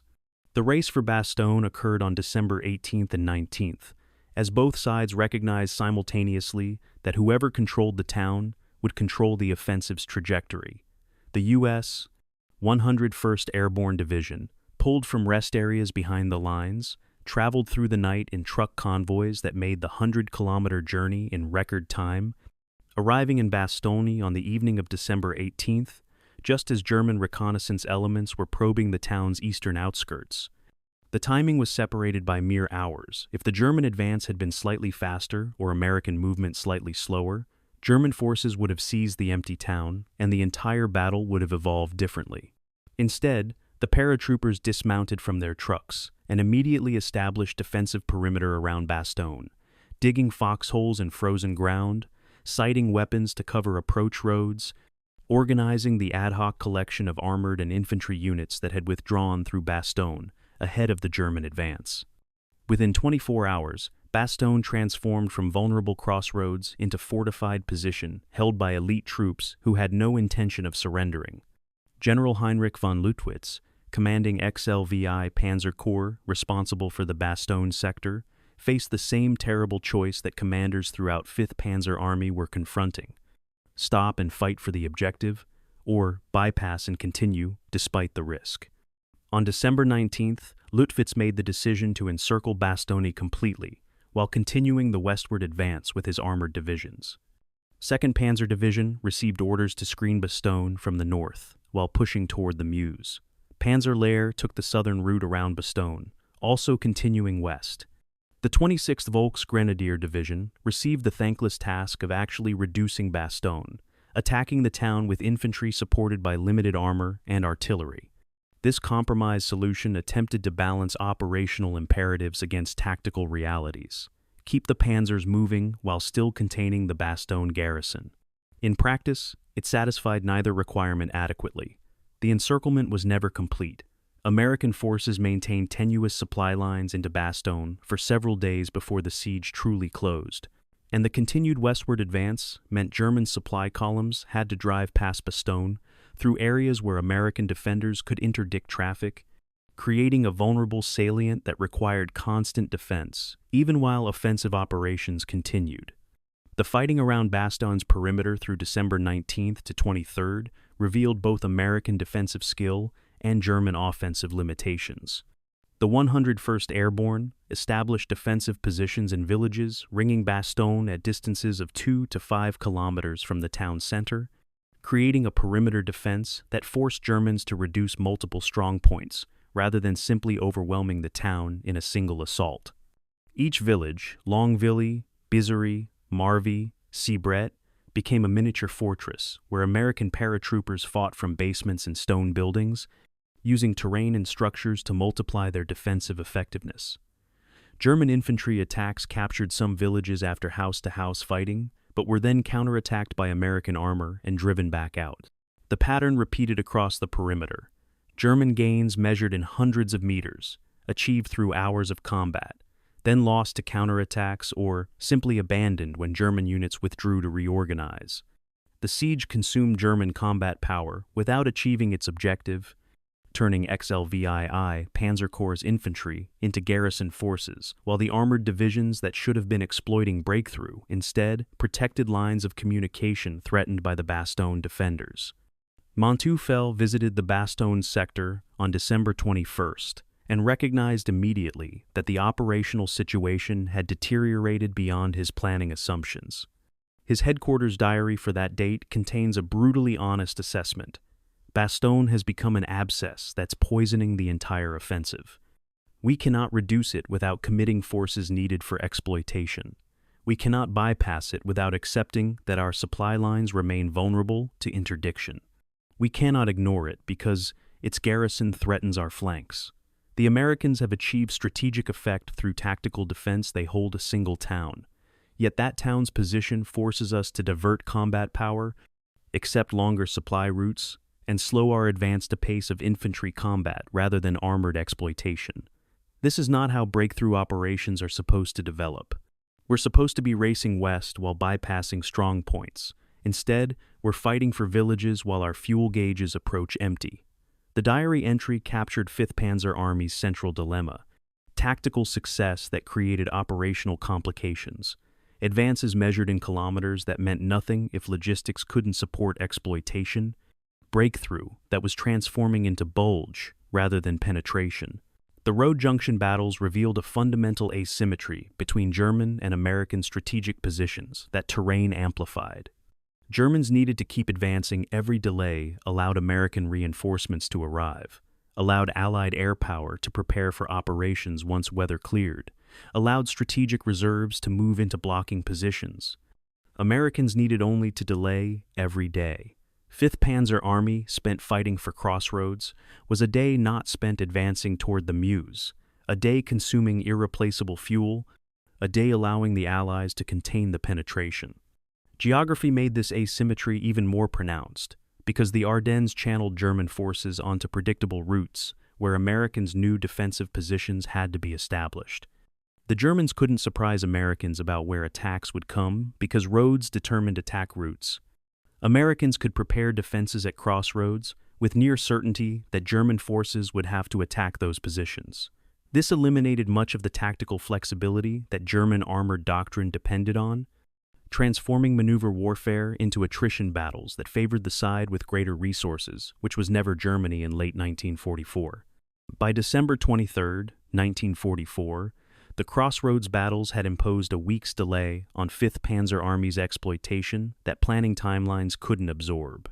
Second, Panzer Division had pushed farthest west, its reconnaissance elements reaching within 4 miles of Dinant on the Meuse River, closer to the operational objective than any other German unit would achieve. But 2nd Panzer was also isolated, its supply lines stretching back through contested territory, its fuel situation critical, its flanks exposed to American forces pressing from north and south. Panzer Lehr remained engaged, fighting American positions south of Bastogne, making minimal westward progress. 116th Panzer had finally captured Street. Vith, but was too depleted and too late to contribute to exploitation. The offensive's map showed a bulge into American positions, impressive on situation overlays, but operationally insufficient. The crossroads had done their work. American defenders at Street, Vith, Bastogne, and dozens smaller villages had bought the time their army needed to organize response, had consumed German combat power in battles that served American strategic needs while undermining German operational requirements. Manteuffel understood that his offensive was failing not through catastrophic defeat, but through accumulation of delays, through fighting for villages when he needed to be crossing rivers, through spending fuel on tactical victories that brought him no closer to strategic objectives. The Ghost Army had won its battles at the crossroads, but winning battles meant nothing when the campaign was already lost. The mathematics remained inexorable. Fuel gauges trending toward empty, American reinforcements arriving continuously, weather forecasts suggesting clear skies that would unleash Allied air power. The crossroads had become graves where Germany's last offensive died, not dramatically, but incrementally, 1 delayed kilometer at a time.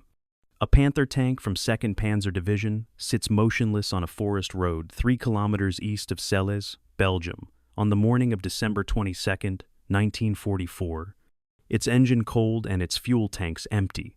The 5-man crew stands beside their immobilized vehicle, smoking cigarettes and staring west where American positions prevent further advance, even if fuel existed to continue. Their company commander had radioed 2 hours earlier. No fuel resupply available today, possibly tomorrow. Remain in position and establish local defense. The crew sergeant does mathematics in his head that even propaganda ministry rhetoric cannot obscure. They advanced 80 kilometers from the start line. The Meuse River lies 4 kilometers ahead. Antwerp sits another 100 kilometers beyond that, and their tank contains exactly 0 liters of fuel. He doesn't share these calculations with his younger crewmen. What purpose would that serve, except to confirm what everyone already knows? The offensive has died not from American resistance but from German logistics, not from combat but from arithmetic, not from defeat in battle, but from the simple physics of internal combustion engines that cannot operate without petroleum products.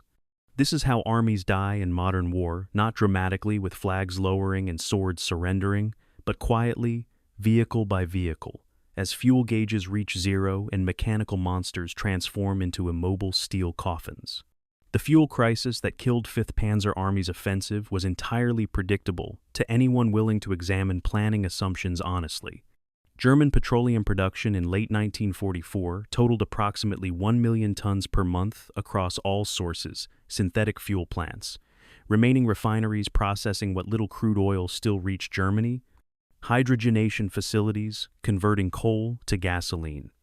This production had to serve the entire Wehrmacht, Luftwaffe, aircraft, Kriegsmarine vessels, Eastern Front, Western Front, Italian front, training establishments, industrial transportation, and civilian economy stripped to absolute minimum.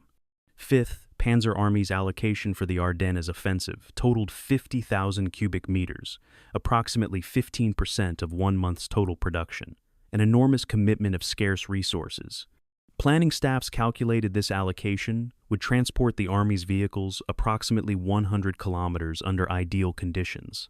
Paved roads, minimal combat maneuvering, no breakdowns, requiring fuel-consuming recovery operations, immediate resupply, maintaining continuous availability. Actual conditions met none of these assumptions. Roads were unpaved tracks, turning to mud under vehicle traffic. Combat required constant maneuvering that consumed fuel far faster than simple transit. Recovery operations for disabled vehicles consumed fuel without advancing the front. And resupply faced interdiction from American defenders, weather delays, and simple organizational friction of moving fuel forward through fluid battlefield. The mathematics of fuel consumption told a story that German commanders understood but could not change. A Panther tank consumed approximately 2 liters of fuel per kilometer on paved roads under ideal conditions, but consumption increased to 3 or 4 liters per kilometer when operating in combat, maneuvering to firing positions, reversing to hull-down locations, traveling cross-country to flank enemy positions. A Panzer IV consumed slightly less due to lighter weight and simpler transmission. Wheeled vehicles varied widely. Reconnaissance vehicles achieved decent fuel economy, while half-tracks and trucks consumed fuel prodigiously when loaded with ammunition and equipment. When Fifth Panzer Army crossed the start line on December 16th, its vehicles carried fuel for approximately 80 to 100 kilometers of combat operations. By December 20th, most combat vehicles had consumed that initial fuel load and required resupply to continue operations. But the resupply system was failing because fuel trucks were themselves running out of fuel, because transport routes were under American artillery fire, because captured American fuel depots that planning assumed would solve the problem either hadn't been captured or had been evacuated before German forces arrived. The offensive's operational reach, the distance at which attacking forces exhaust their logistical sustainability, had been reached by December 21st, with exploitation barely begun. The dependence on capturing American fuel supplies represented perhaps the most delusional aspect of German planning. Intelligence estimates suggested Americans maintained large fuel depots in rear areas to support their own offensive operations, and these depots could theoretically provide the fuel Fifth Panzer Army needed to continue advancing. This assumption had precedent. German forces in France during summer 1940 had captured French fuel stocks and used them to sustain exploitation. But the assumption ignored critical differences between 1940 and 1944. French forces in collapse often abandoned intact supply depots. American forces in 1944, though surprised and retreating, maintained sufficient organization to evacuate or destroy supplies before capture. Of approximately 60 American fuel dumps that German intelligence identified as potential captures, Fifth Panzer Army forces actually seized 3 intact, and those 3 contained diesel fuel for trucks rather than gasoline for tanks and half-tracks. One German supply officer recorded his bitter assessment. "We planned to reach the Meuse by capturing American fuel. This was planning to reach the moon by building a very tall ladder. It looks theoretically possible until you confront actual distances and actual materials. The Americans destroyed their fuel before we arrived, or they evacuated it, or we never reached the depots because we ran out of fuel before getting there. Circular problem with no solution." The fuel crisis manifested differently across Fifth Panzer Army's various formations, revealing how uneven the allocation and consumption had been. 2nd Panzer Division, which had advanced farthest west, faced the most critical situation by December 21st. Its reconnaissance battalion reached within 4 miles of Dinant and could observe American positions across the Meuse River. But the division's main body sat immobilized 20 kilometers east, unable to join the reconnaissance elements because fuel had run out. Supply trucks attempting to reach 2nd Panzer faced American artillery interdiction and fighter-bomber attacks along roads that were supposed to be in German hands but remained contested. Panzer Lehr Division south of Bastogne had better fuel situation because it hadn't advanced as far, but better meant perhaps 20 kilometers of operational radius, rather than 10 enough to maneuver locally but insufficient for exploitation. 116th Panzer Division, still engaged around Street, Vith, through December 21st, had consumed its fuel fighting for crossroads rather than advancing west, leaving it capable of defensive operations but lacking mobility for exploitation even after Street. Vith's capture. The attempts to solve the fuel crisis through improvisation demonstrated both German ingenuity and the problem's fundamental insolubility. Some units organized horse-drawn wagons to transport fuel in jerry cans from rear depots to forward positions, a method that would have been familiar to Napoleon's armies but was ludicrously inadequate for mechanized warfare. A horse-drawn wagon could transport perhaps 200 liters of fuel, enough for one Panther tank to travel 50 kilometers. Moving sufficient fuel to sustain a panzer division would require hundreds of wagons making continuous trips, and this assumed roads remained open and safe for slow-moving horse-drawn transport through active combat zones. Other units attempted to siphon fuel from disabled or destroyed vehicles. American wrecks yielded small quantities. German vehicles that had been abandoned provided more, but the total recovered through such scavenging represented drops in an ocean of need. Some commanders ordered non-essential vehicles destroyed to consolidate fuel in combat vehicles, reducing the force's overall capability to preserve some offensive potential. These measures bought hours or days of continued operations, but couldn't address the fundamental deficit between fuel needed and fuel available. The weather that had initially favored German operations by grounding Allied air power began clearing on December 23rd, transforming fuel crisis into catastrophe by exposing German supply lines to systematic interdiction. American P-47 Thunderbolt fighter bombers appeared in the hundreds, attacking anything that moved on roads behind German lines. Fuel trucks became priority targets easily identifiable by their tanker trailers, highly flammable when hit, impossible to camouflage adequately. The air attacks created a feedback loop of destruction. Fuel trucks destroyed meant less fuel reaching forward units, which meant those units couldn't advance or maneuver, which meant they became easier targets for American ground forces, which meant higher combat losses, which meant more fuel needed for recovery and evacuation operations that couldn't be conducted because fuel trucks had been destroyed. Fifth Panzer Army's supply system collapsed under this pressure. By December 24th, supply officers estimated that only 10% of required fuel was actually reaching combat units, and even that minimal flow was achieved by moving at night despite greater accident rates and slower speeds. Manteuffel's response to the fuel crisis revealed his pragmatism overcoming institutional denial. Unlike some German commanders who blamed failures on subordinate incompetence or enemy luck, Manteuffel acknowledged in his headquarters diary that the offensive had reached culmination, the point where attacking forces lacked strength to continue operations effectively. His diary entry for December 23rd read, "Fuel situation critical across entire army. 2nd Panzer isolated and vulnerable. Panzer Lehr immobilized. 116th exhausted from Street. Vith fighting. XLVII Panzer Corps tied down besieging Bastogne. We have created a bulge, but not a breakthrough. We have advanced 80 kilometers, but the objective lies 180 kilometers from start line. Simple mathematics. We lack fuel to reach the Meuse in strength, and even reaching it would accomplish nothing because we lack fuel to exploit beyond. The offensive has failed in its strategic objective. What remains is preventing failure from becoming catastrophe, preserving force, strength for inevitable defensive operations."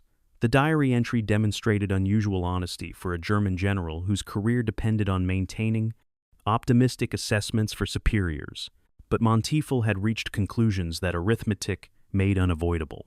The culmination of 5th Panzer Army's offensive between December 23rd and 26th represented warfare's most frustrating state. Combat power exists but cannot be employed effectively. Tactical skills remain sharp but serve no strategic purpose. Units maintain cohesion but cannot advance or even maneuver adequately to defend themselves.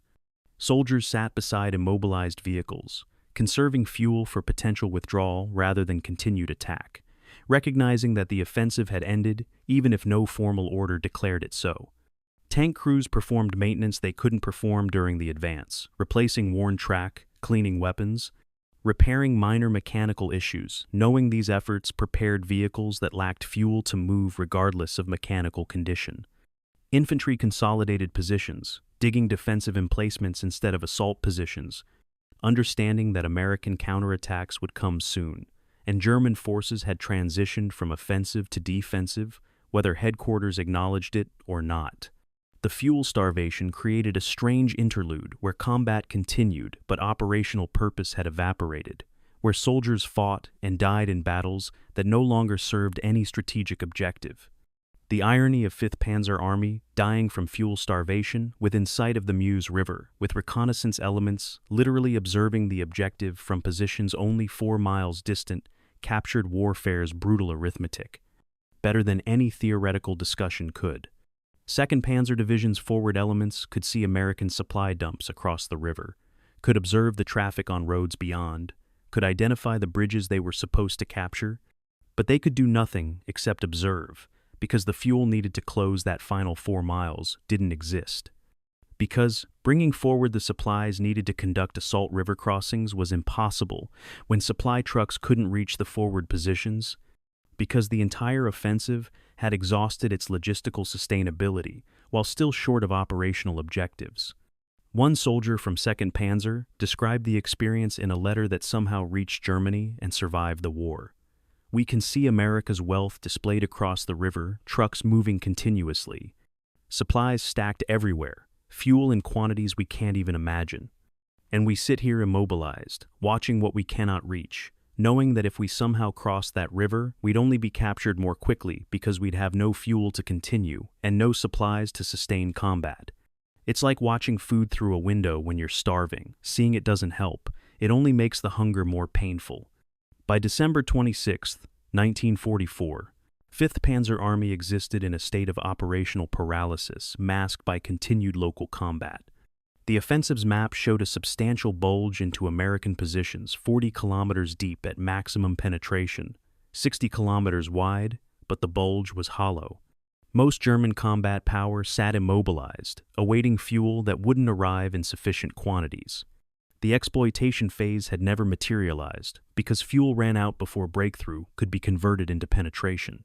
American forces were gathering for counteroffensives from north and south, preparing to cut off the German salient and trap the forces that had created it. And 5th Panzer Army lacked the mobility to withdraw quickly, even if Hitler authorized retreat, which he wouldn't until too late to prevent additional catastrophic losses.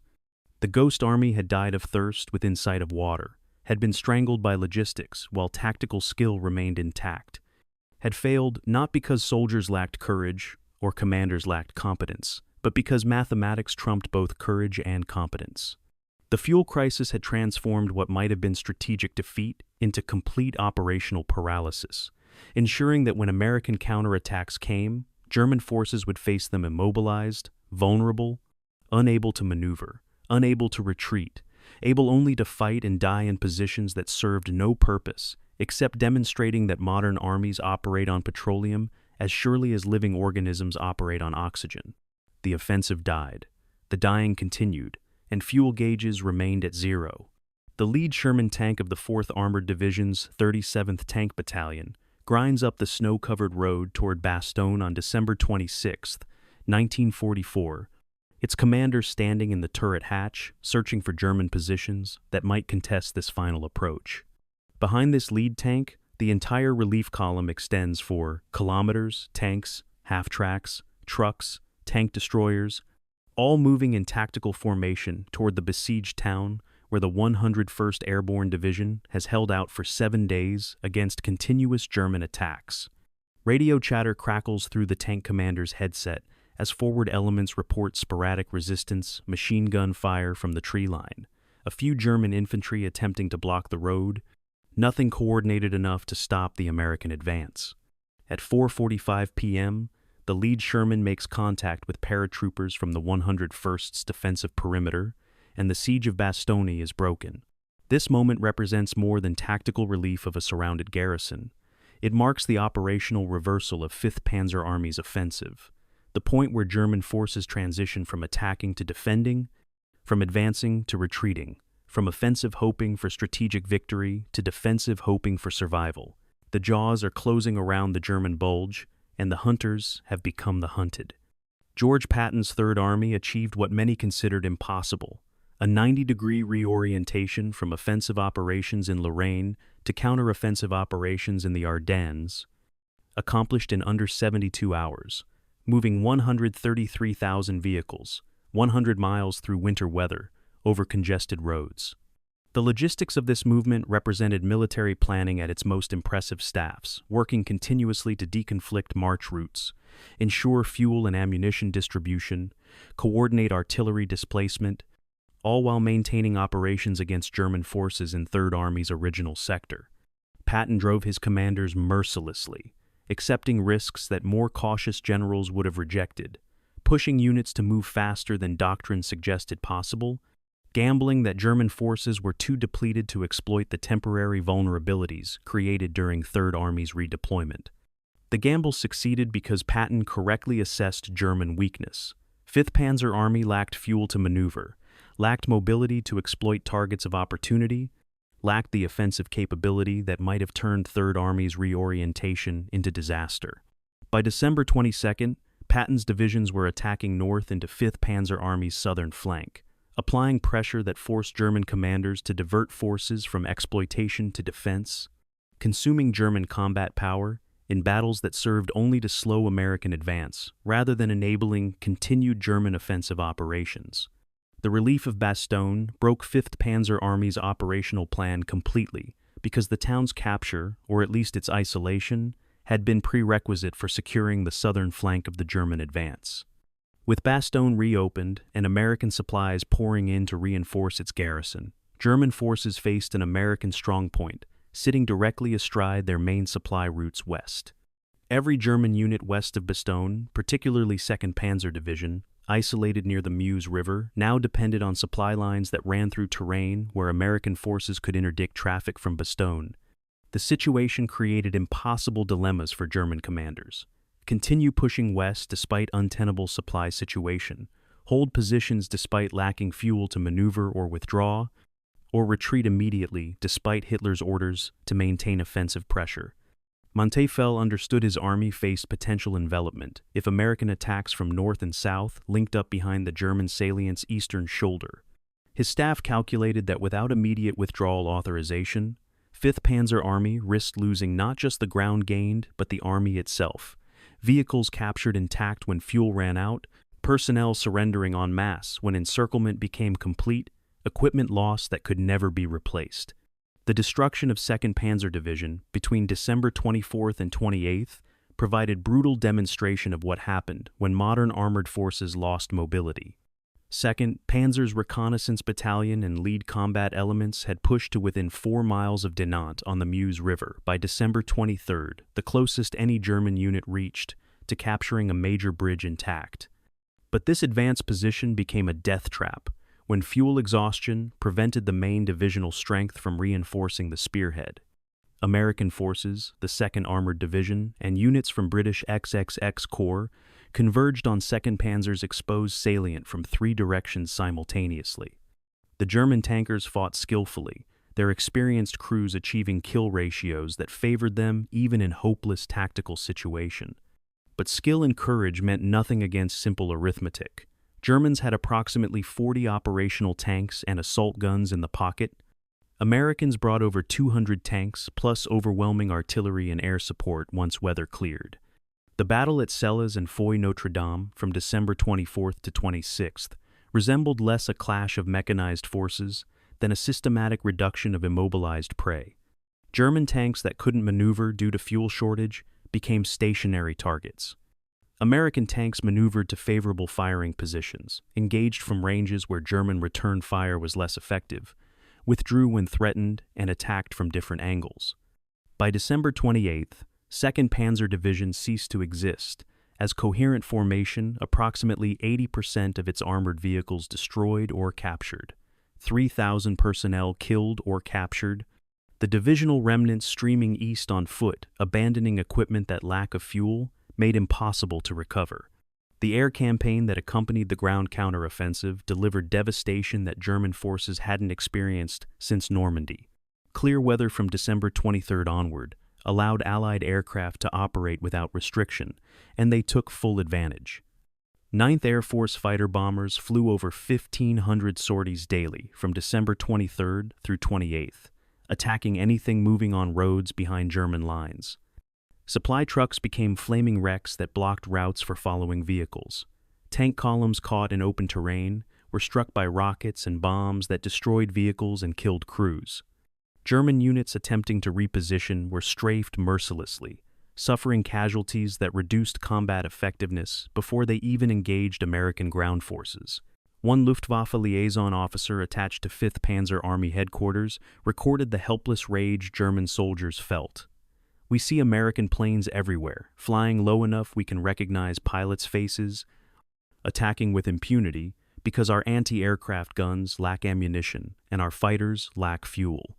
Our soldiers spread out and take cover when aircraft appear, but spreading out creates traffic jams on the limited roads, which delays movement, which means we're still exposed when the next flight arrives. The Americans have transformed our supply system into a massacre. We cannot move supplies forward in daylight without losing most of them to air attack. We cannot move them only at night because darkness reduces delivery rate to perhaps 20% of requirement. We are being strangled systematically, and there's nothing we can do except endure." Montgomery's 21st Army Group began attacking the northern shoulder of the German Bulge on January 3, 1945, coordinating with Patton's continued pressure from the south to create the encirclement threat that Manteuffel had feared. British and American forces attacked toward Houffalize, a town at the Bulge's deepest point, planning to link up there and cut off all German forces west of that junction. The two-pronged attack created psychological pressure beyond its immediate tactical effects. German commanders recognized that if the Allied pincers closed, escape would require abandoning all heavy equipment and withdrawing on foot through winter weather. Units began pulling back without authorization, commanders making decisions to save their soldiers even if it meant disobeying orders to hold positions. Some withdrawals were orderly rearguards fighting delaying actions while main bodies displaced east. Others were chaotic scrambles as units fled before American advance elements could cut their escape routes. The organizational cohesion that had characterized 5th Panzer Army's initial assault, dissolved as survival, became each unit's primary objective rather than maintaining formation integrity or achieving operational goals. Hitler's refusal to authorize timely withdrawal guaranteed that losses would far exceed what competent operational leadership would have accepted. The Führer ordered 5th Panzer Army to hold all conquered territory, to continue attacking toward the Meuse despite fuel shortage making such attacks impossible, to treat withdrawal as treason punishable by execution. These orders arrived at headquarters where staff officers understood they were receiving instructions divorced from battlefield reality. Manteuffel faced choice between obeying and watching his army be destroyed in place, or disobeying and facing potential court-martial and execution. He chose a middle path, outwardly complying with Hitler's orders while tactically implementing, shortening the line, and consolidating positions that were really withdrawals disguised through careful language. German units pulled back incrementally, 5 kilometers here, 3 kilometers there, each withdrawal justified as tactical adjustment rather than operational retreat. This verbal gymnastics bought time and saved some lives, but it couldn't prevent the fundamental disaster of an army trapped in an extended salient, lacking fuel to maneuver, facing attacks from 3 directions, slowly being compressed back toward starting positions through attrition it couldn't sustain. The human cost of the American counteroffensive and continued fighting through January revealed itself in casualty statistics that made the Ardennes Offensive one of the war's bloodiest battles. 5th Panzer Army's personnel losses from December 16 through January 31 totaled approximately 31,000, killed, wounded, or missing, representing over 40% of the force's starting strength. American casualties in the same period exceeded 19,000 for forces fighting against 5th Panzer Army alone, with total Allied casualties across the entire Bulge approaching 80,000, when casualties from fighting 6th SS, Panzer Army, and 7th Army were included. These numbers represented more than statistical abstractions. They were young men killed in frozen forests, soldiers wounded, and lying exposed to sub-zero temperatures until aid reached them hours or days later. Prisoners taken after ammunition ran out, and continued resistance meant only additional deaths among comrades. The casualty figures included experienced NCOs whose knowledge couldn't be replaced, junior officers whose leadership had been developed through years of war, tank crews whose coordination reflected months of training and combat experience working together. When units reformed after withdrawing from the salient, they bore same names and organizational structures but lacked the human capital that made them effective fighting formations. The equipment losses sustained by Fifth Panzer Army during the offensive and subsequent fighting represented destruction of irreplaceable combat power. By January 31st, when the Allies had fully recaptured all lost ground, Fifth Panzer Army had lost approximately 340 tanks and assault guns, not all destroyed in combat, but many abandoned when fuel exhaustion made recovery impossible, left behind when American advances cut off retreat routes, or destroyed by crews when capture seemed imminent. Artillery losses exceeded 450 pieces, most abandoned during withdrawals because horse-drawn artillery couldn't maintain pace with motorized units pulling back ahead of American armor. Vehicle losses totaled over 7,000 trucks, half-tracks, prime movers, command cars, representing mobility that couldn't be replaced from German industrial production that was itself collapsing under bombing and resource shortages. Some equipment was recovered during fighting withdrawals when German forces briefly recaptured ground where vehicles had been abandoned, but most stayed in American hands, trophies of an offensive that achieved nothing except depleting German strength. The psychological impact of the offensive's failure perhaps exceeded material losses in long-term effect on German military effectiveness.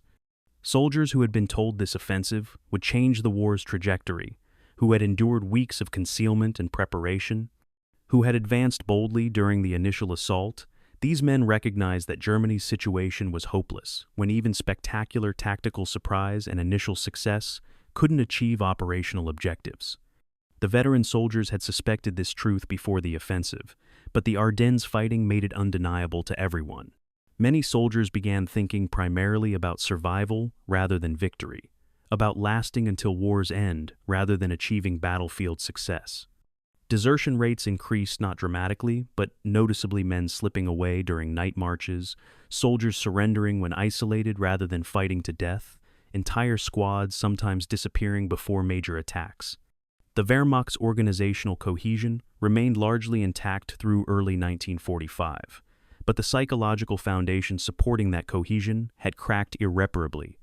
Soldiers continued fighting because discipline and comradeship demanded it, because alternatives to continued service were often worse than staying with units, because military organizations possess tremendous inertia that keeps them functioning even after purpose has dissolved. But the faith that sacrifice served achievable goals had been destroyed completely.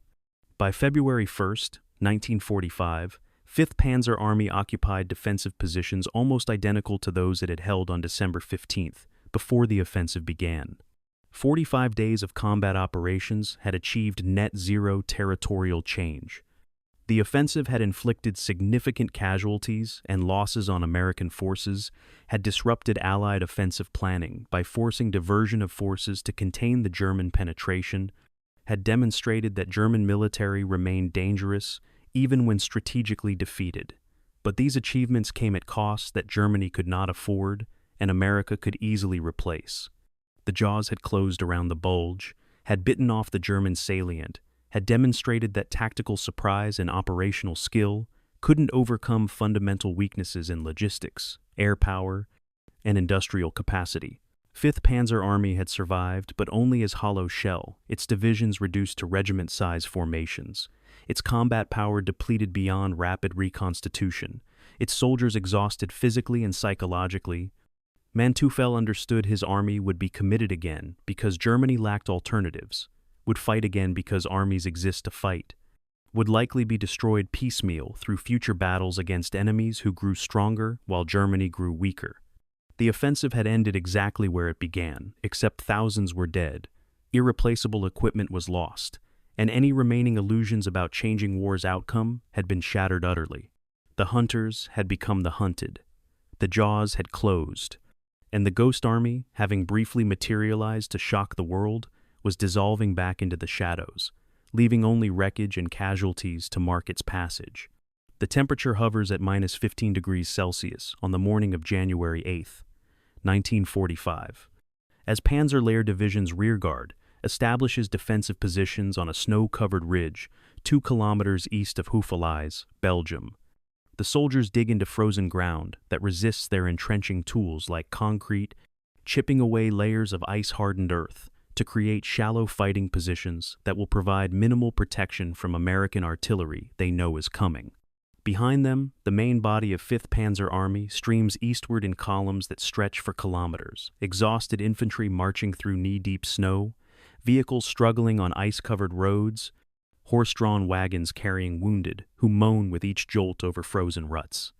This is modern warfare's oldest ritual, the fighting retreat, where rearguard units sacrifice themselves incrementally to buy hours for their comrades' escape, where every ridge and river becomes a place to delay pursuers, where defeat transforms from singular catastrophe into prolonged agony measured in kilometers, grudgingly surrendered.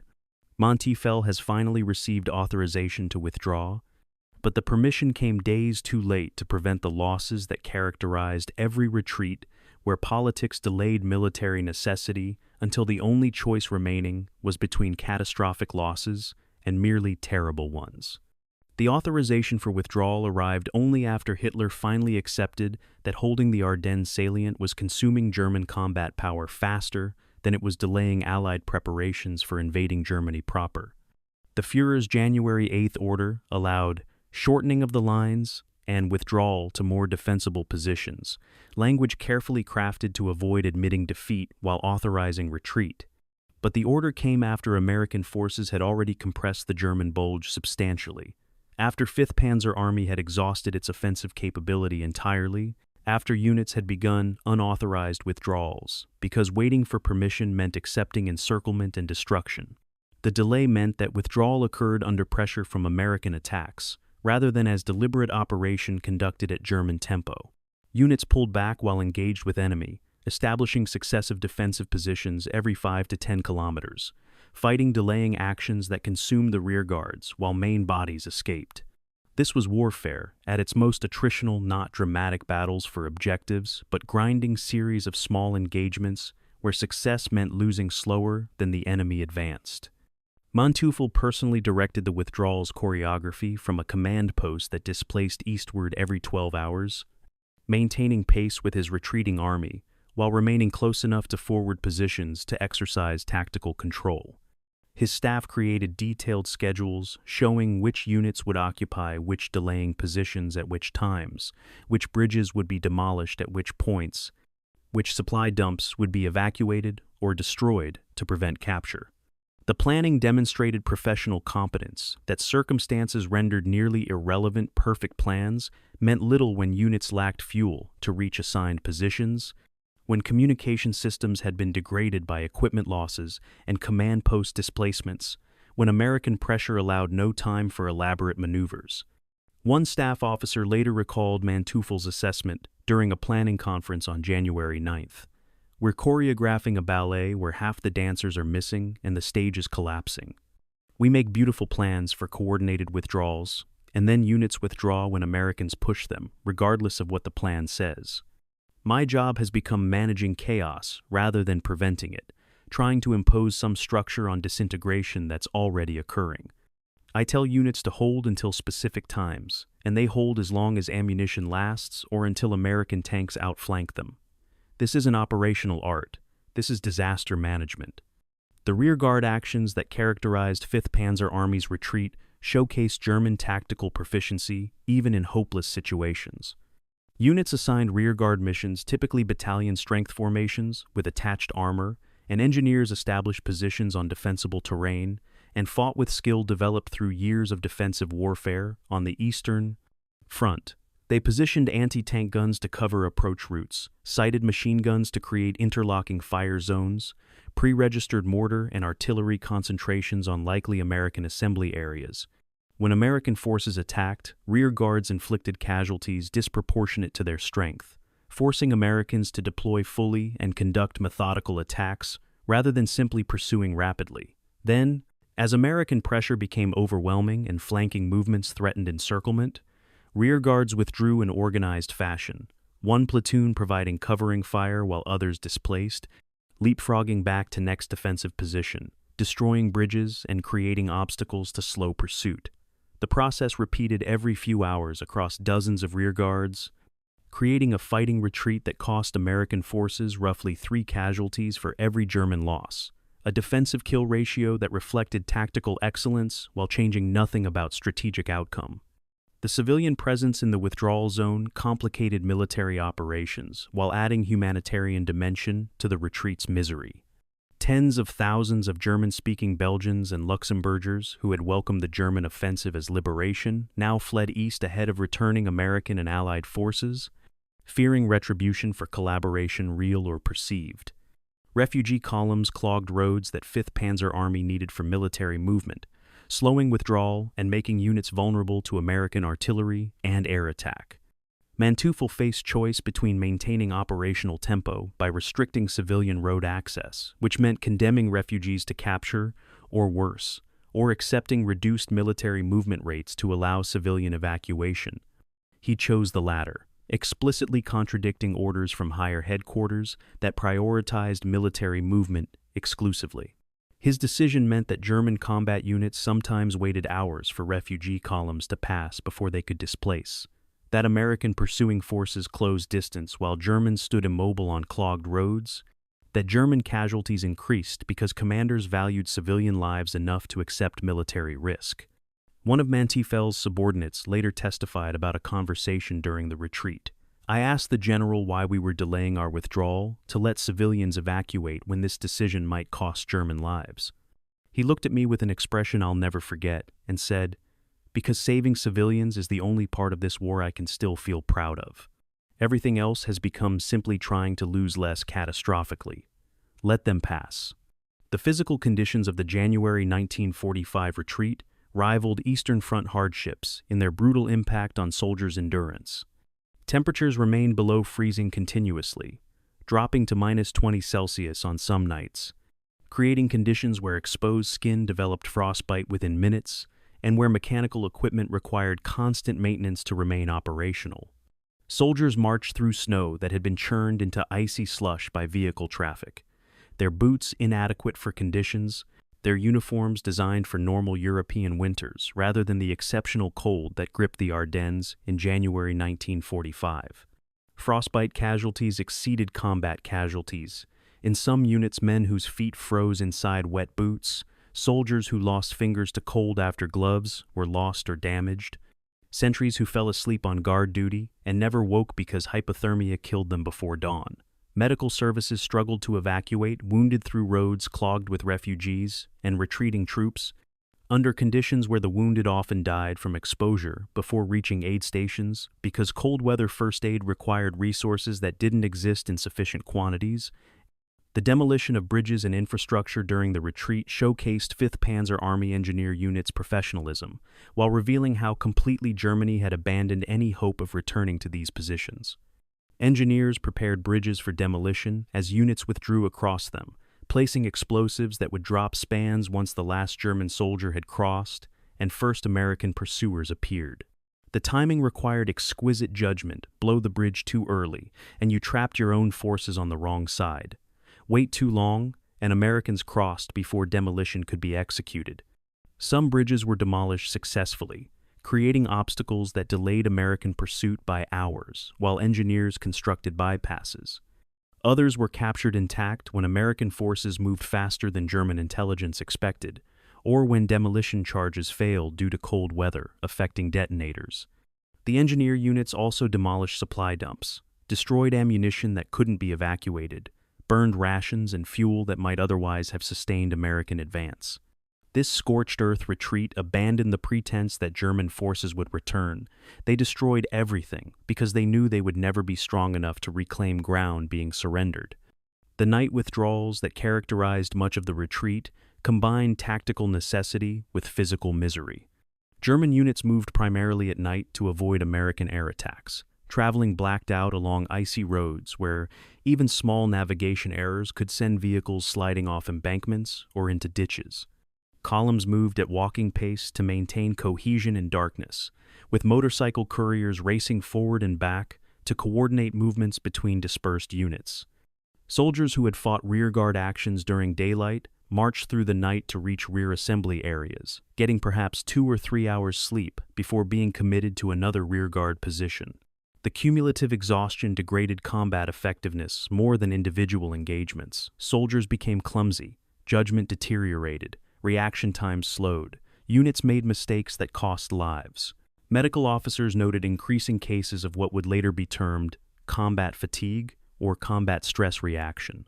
Soldiers who couldn't function, who stared vacantly when given orders, who wept uncontrollably or laughed inappropriately, whose minds had simply shut down under stress that exceeded human capacity for sustained performance. The casualty ratios during the retreat demonstrated that Fifth Panzer Army retained tactical competence even while losing operationally. German rearguards consistently inflicted 3 American casualties for every German loss in the delaying actions that characterized the withdrawal.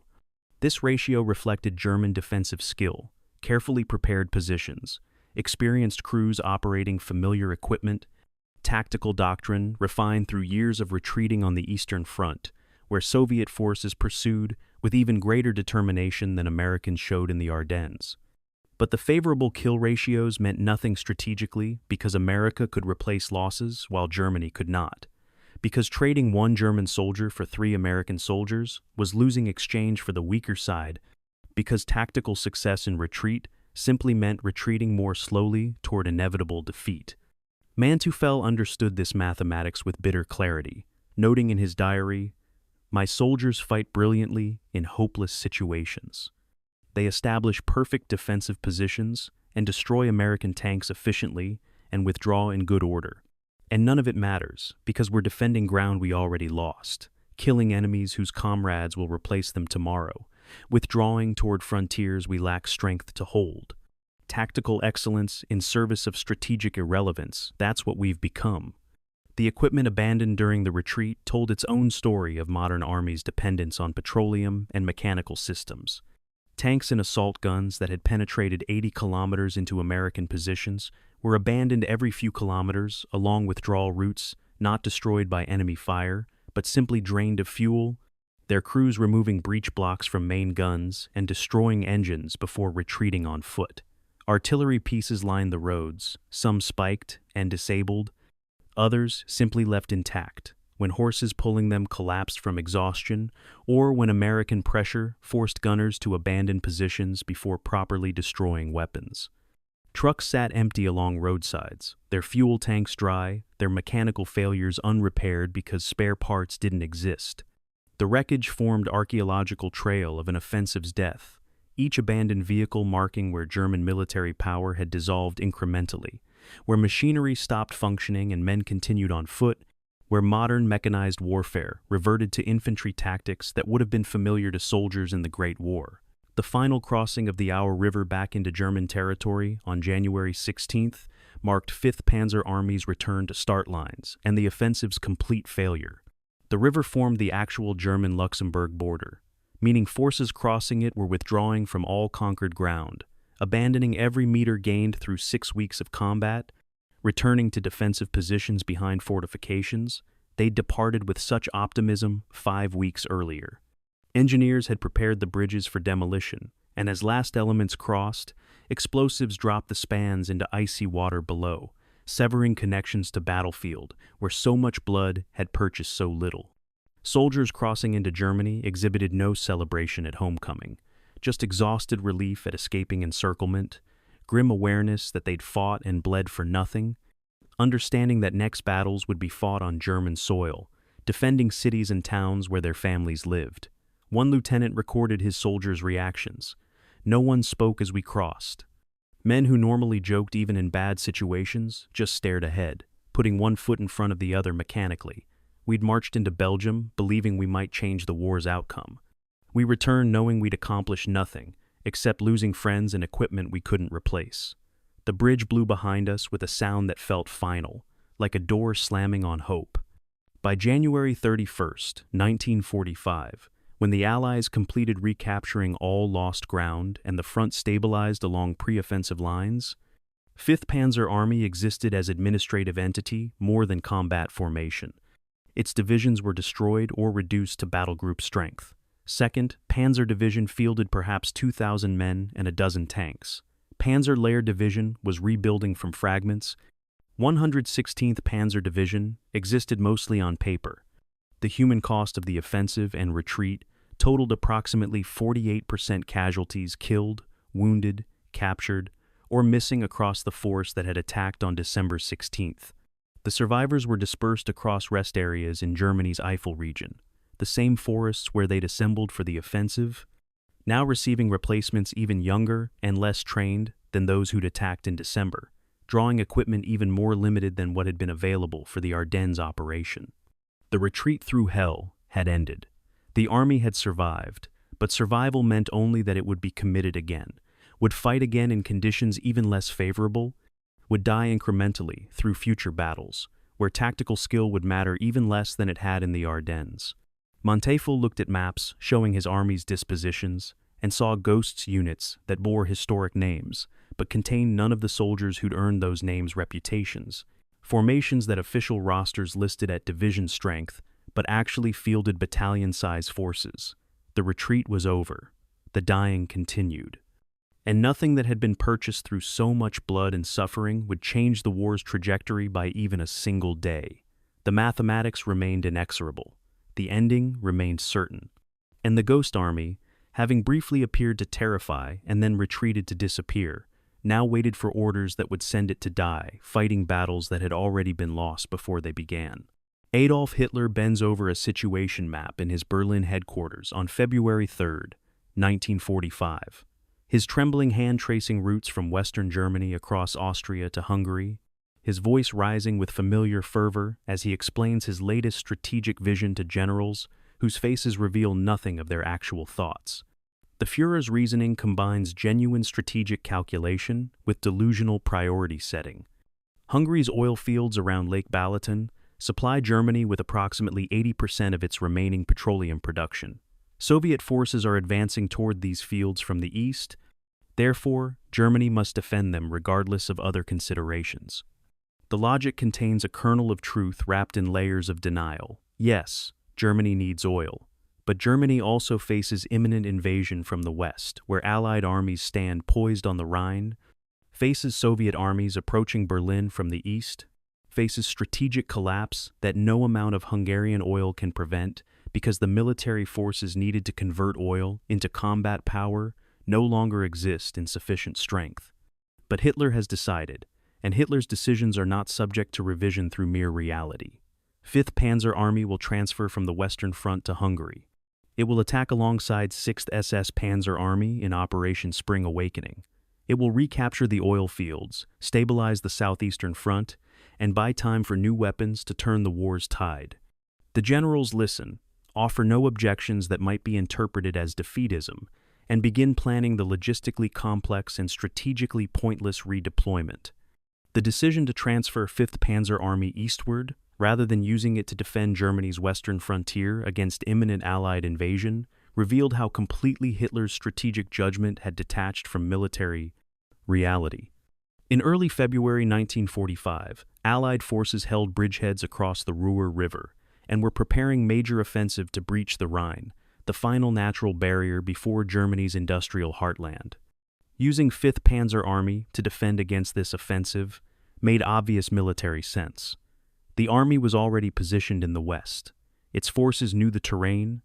Its defensive deployment could begin immediately without consuming time and fuel in redeployment.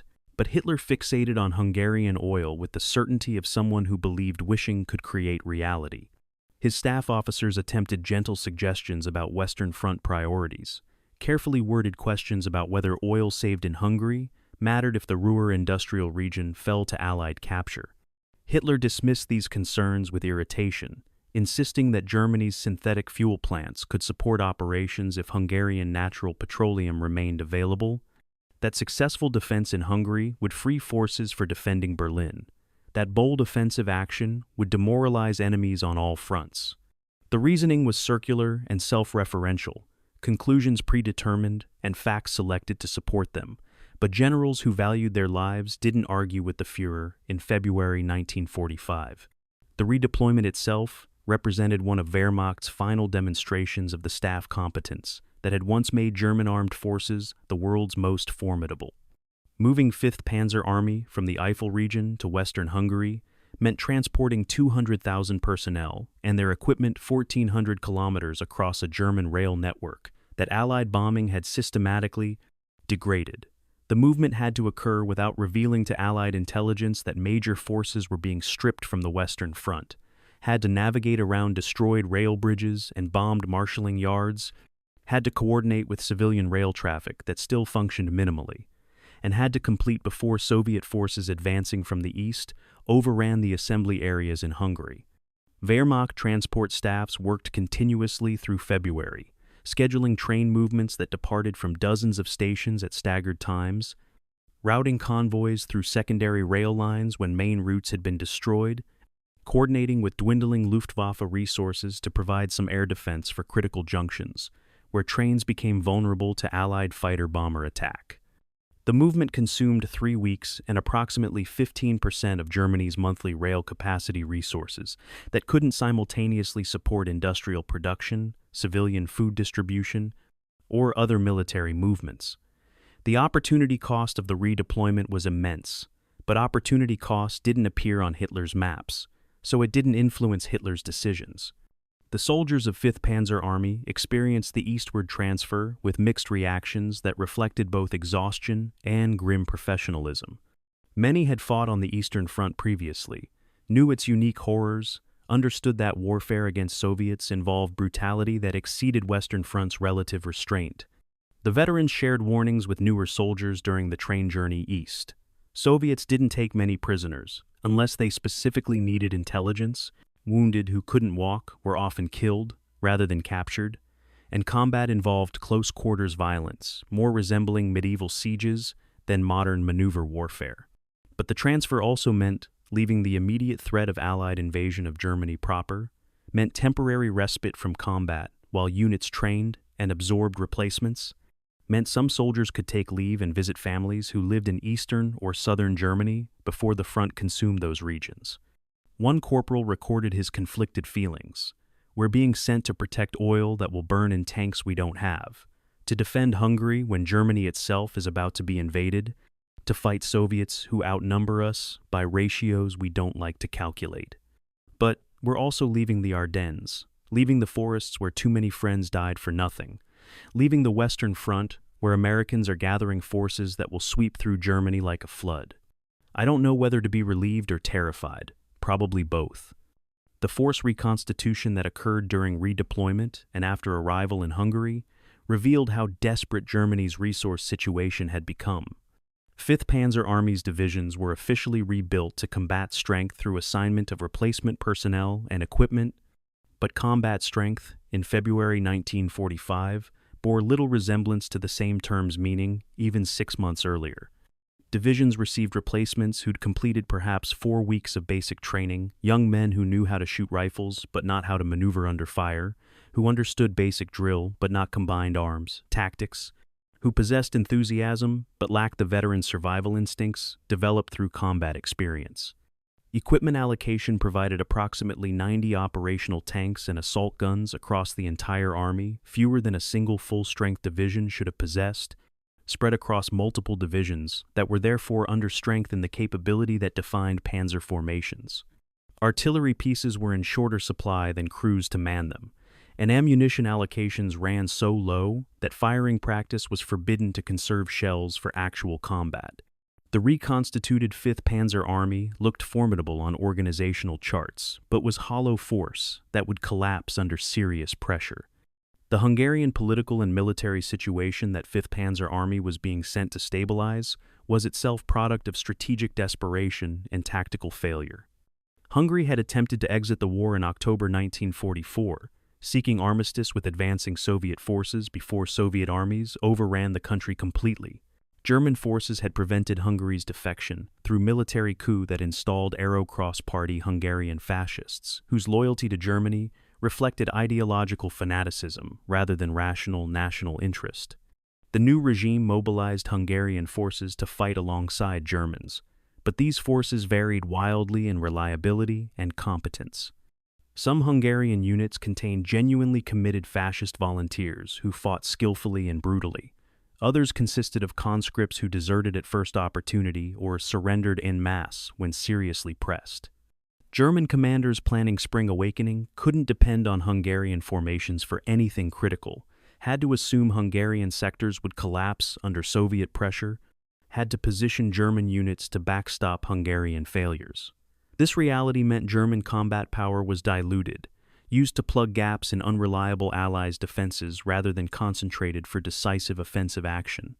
The Soviet forces that Fifth Panzer Army would face in Hungary were qualitatively and quantitatively superior to the Wehrmacht formations being committed against them. Third Ukrainian Front, commanded by Marshal Fyodor Tolbukhin, had been reinforced specifically to defend against the expected German offensive that Soviet intelligence had detected during Fifth Panzer Army's deployment.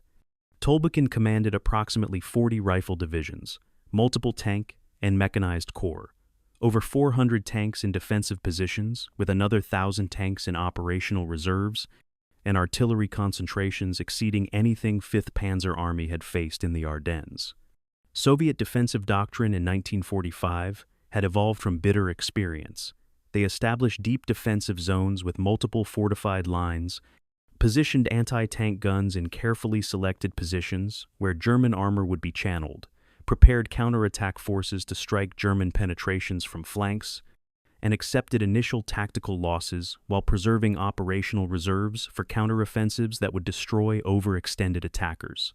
German commanders studying intelligence assessments of Soviet positions understood immediately that Spring Awakening faced longer odds than the Ardennes Offensive had attacking into prepared defenses rather than achieving surprise, facing enemy with material superiority rather than rough parity, operating without air support against enemy with substantial air power, doing so with forces that were weaker than those committed in the Ardennes. Manteuffel's assessment of the operational situation appeared in his headquarters diary with unusual bluntness.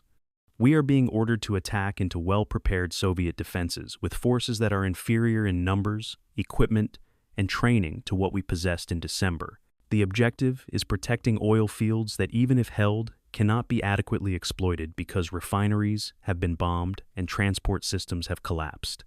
The strategic logic escapes me, but strategic logic has not driven German operations for years now. We will attack because ordered to attack. We will penetrate as far as fuel and ammunition allow. We will be counterattacked by Soviet forces that outnumber us substantially.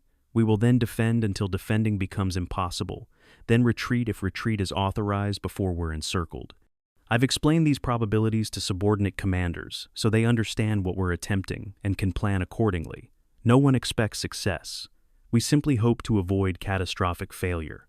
The final positioning of forces for Spring Awakening brought 5th Panzer Army into assembly areas north of Lake Balaton in late February, where units conducted limited training and prepared for offensive, scheduled to begin March 6th.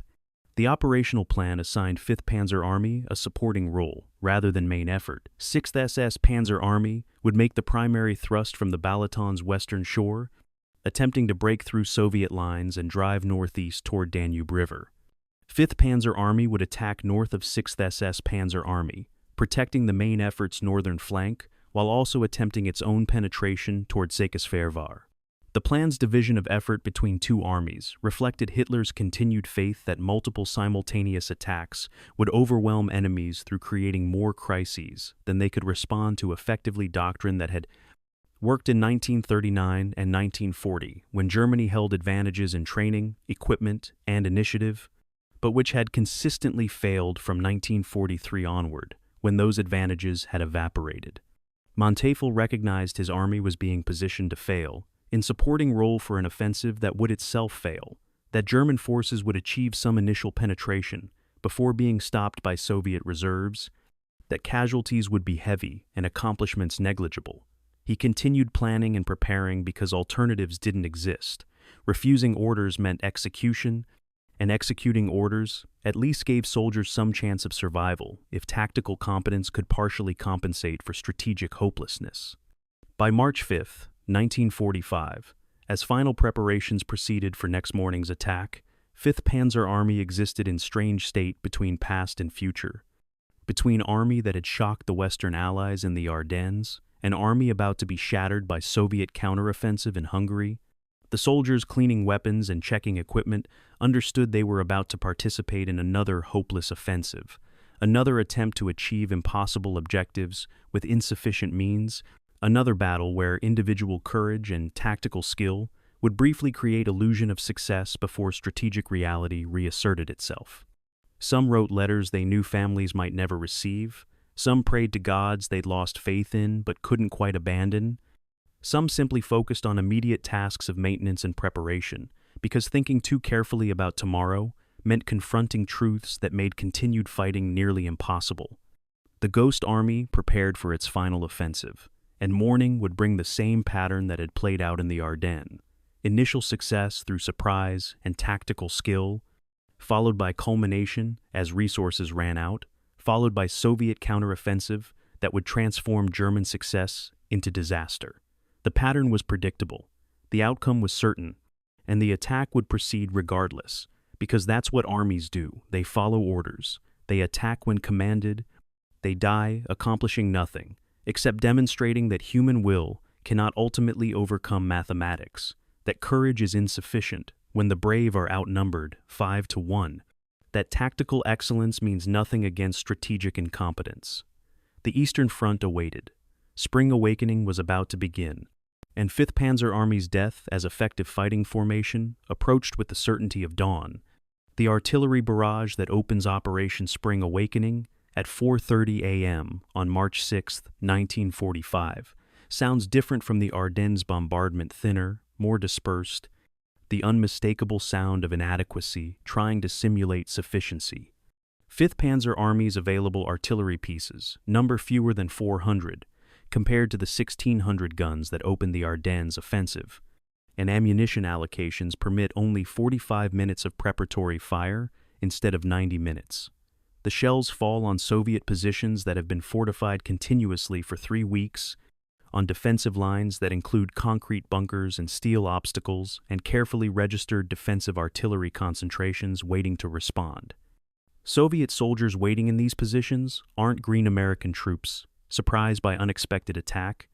They're veterans who fought from Stalingrad to Budapest, who expected German assault, despite German attempts at operational security, who will trade ground grudgingly while channeling German forces into kill zones where massed anti-tank guns await. This is warfare's most unforgiving equation. Attackers who are weaker than they were 3 months ago, assaulting defenders who are stronger than any Germany has previously faced, all occurring in spring mud that negates German advantages in maneuver while amplifying Soviet advantages in material superiority. The bombardment ends, and panzers roll forward into battles they've already lost before firing their first shots. The initial assault achieved modest penetration through combination of German tactical skill and Soviet defensive doctrine that deliberately yielded forward positions to draw attackers into prepared killing zones. Fifth Panzer Armies experienced assault formations. What remained of 2nd Panzer Division and Panzer Layer Division punched through Soviet forward defensive belt on March 6th, advancing 8 to 12 kilometers against resistance that was determined but not suicidal. Soviet defenders fought from prepared positions until outflanked, then withdrew to secondary positions rather than accepting encirclement and destruction. This fighting retreat consumed German time and ammunition, while preserving Soviet combat power for counterattacks that would come after German offensive exhausted itself. German soldiers experienced brief euphoria, believing they were winning, reporting destroyed Soviet tanks and captured positions, calculating that if they maintained this pace, they'd reach operational objectives within 3 days. But veterans recognized the pattern from previous Eastern Front experience. When Soviets retreated too easily, when defensive fire slackened just before Germans expected desperate resistance, it meant walking into carefully prepared trap, where real defensive line waited beyond the ground, being voluntarily surrendered. The ground itself conspired against German offensive in ways that planning had acknowledged but couldn't solve. March in Hungary brought Rasputitsa, the season of mud, when winter's freeze transitions to spring thaw, when unpaved ground becomes quagmire that swallows vehicles, when cross-country movement becomes impossible for everything except tracked vehicles, and even those slow to walking pace. The region north of Lake Balaton consisted of agricultural flatlands crossed by drainage ditches and irrigation channels, terrain that in summer might have favored German mechanized maneuver, but in March became series of narrow roads surrounded by impassable mud. German armor had to advance along these roads in column formation, unable to deploy into tactical formations, presenting targets that Soviet anti-tank guns engaged from prepared positions, offering clear fields of fire. When German tanks attempted to leave roads and maneuver across fields, they bogged down within 100 meters, their tracks spinning uselessly in mud that provided no traction, their crews forced to abandon vehicles or wait for recovery that might never arrive, because recovery equipment was itself stuck in the same mud. The Soviet main defensive belt, reached by German spearheads on March 9th, demonstrated Red Army's evolved sophistication in defensive warfare. The Soviets had established defensive positions 3 lines deep, each line incorporating anti-tank strongpoints, infantry fighting positions, artillery observation posts, and counterattack assembly areas.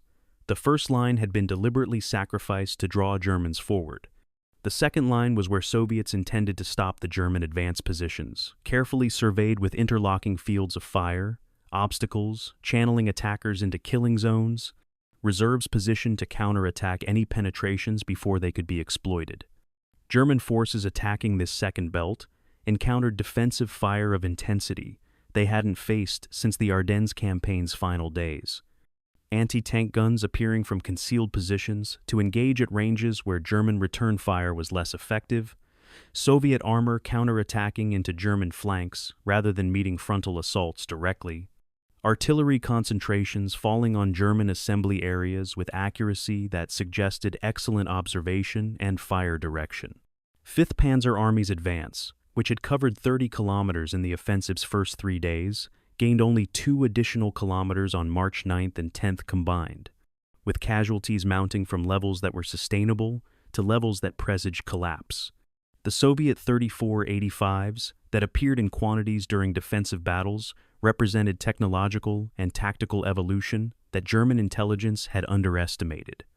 The updated 34-mounted 85mm guns, capable of penetrating German armor at ranges that made standoff engagements feasible, while Soviet crews had developed tactics exploiting their tanks' reliability and numbers.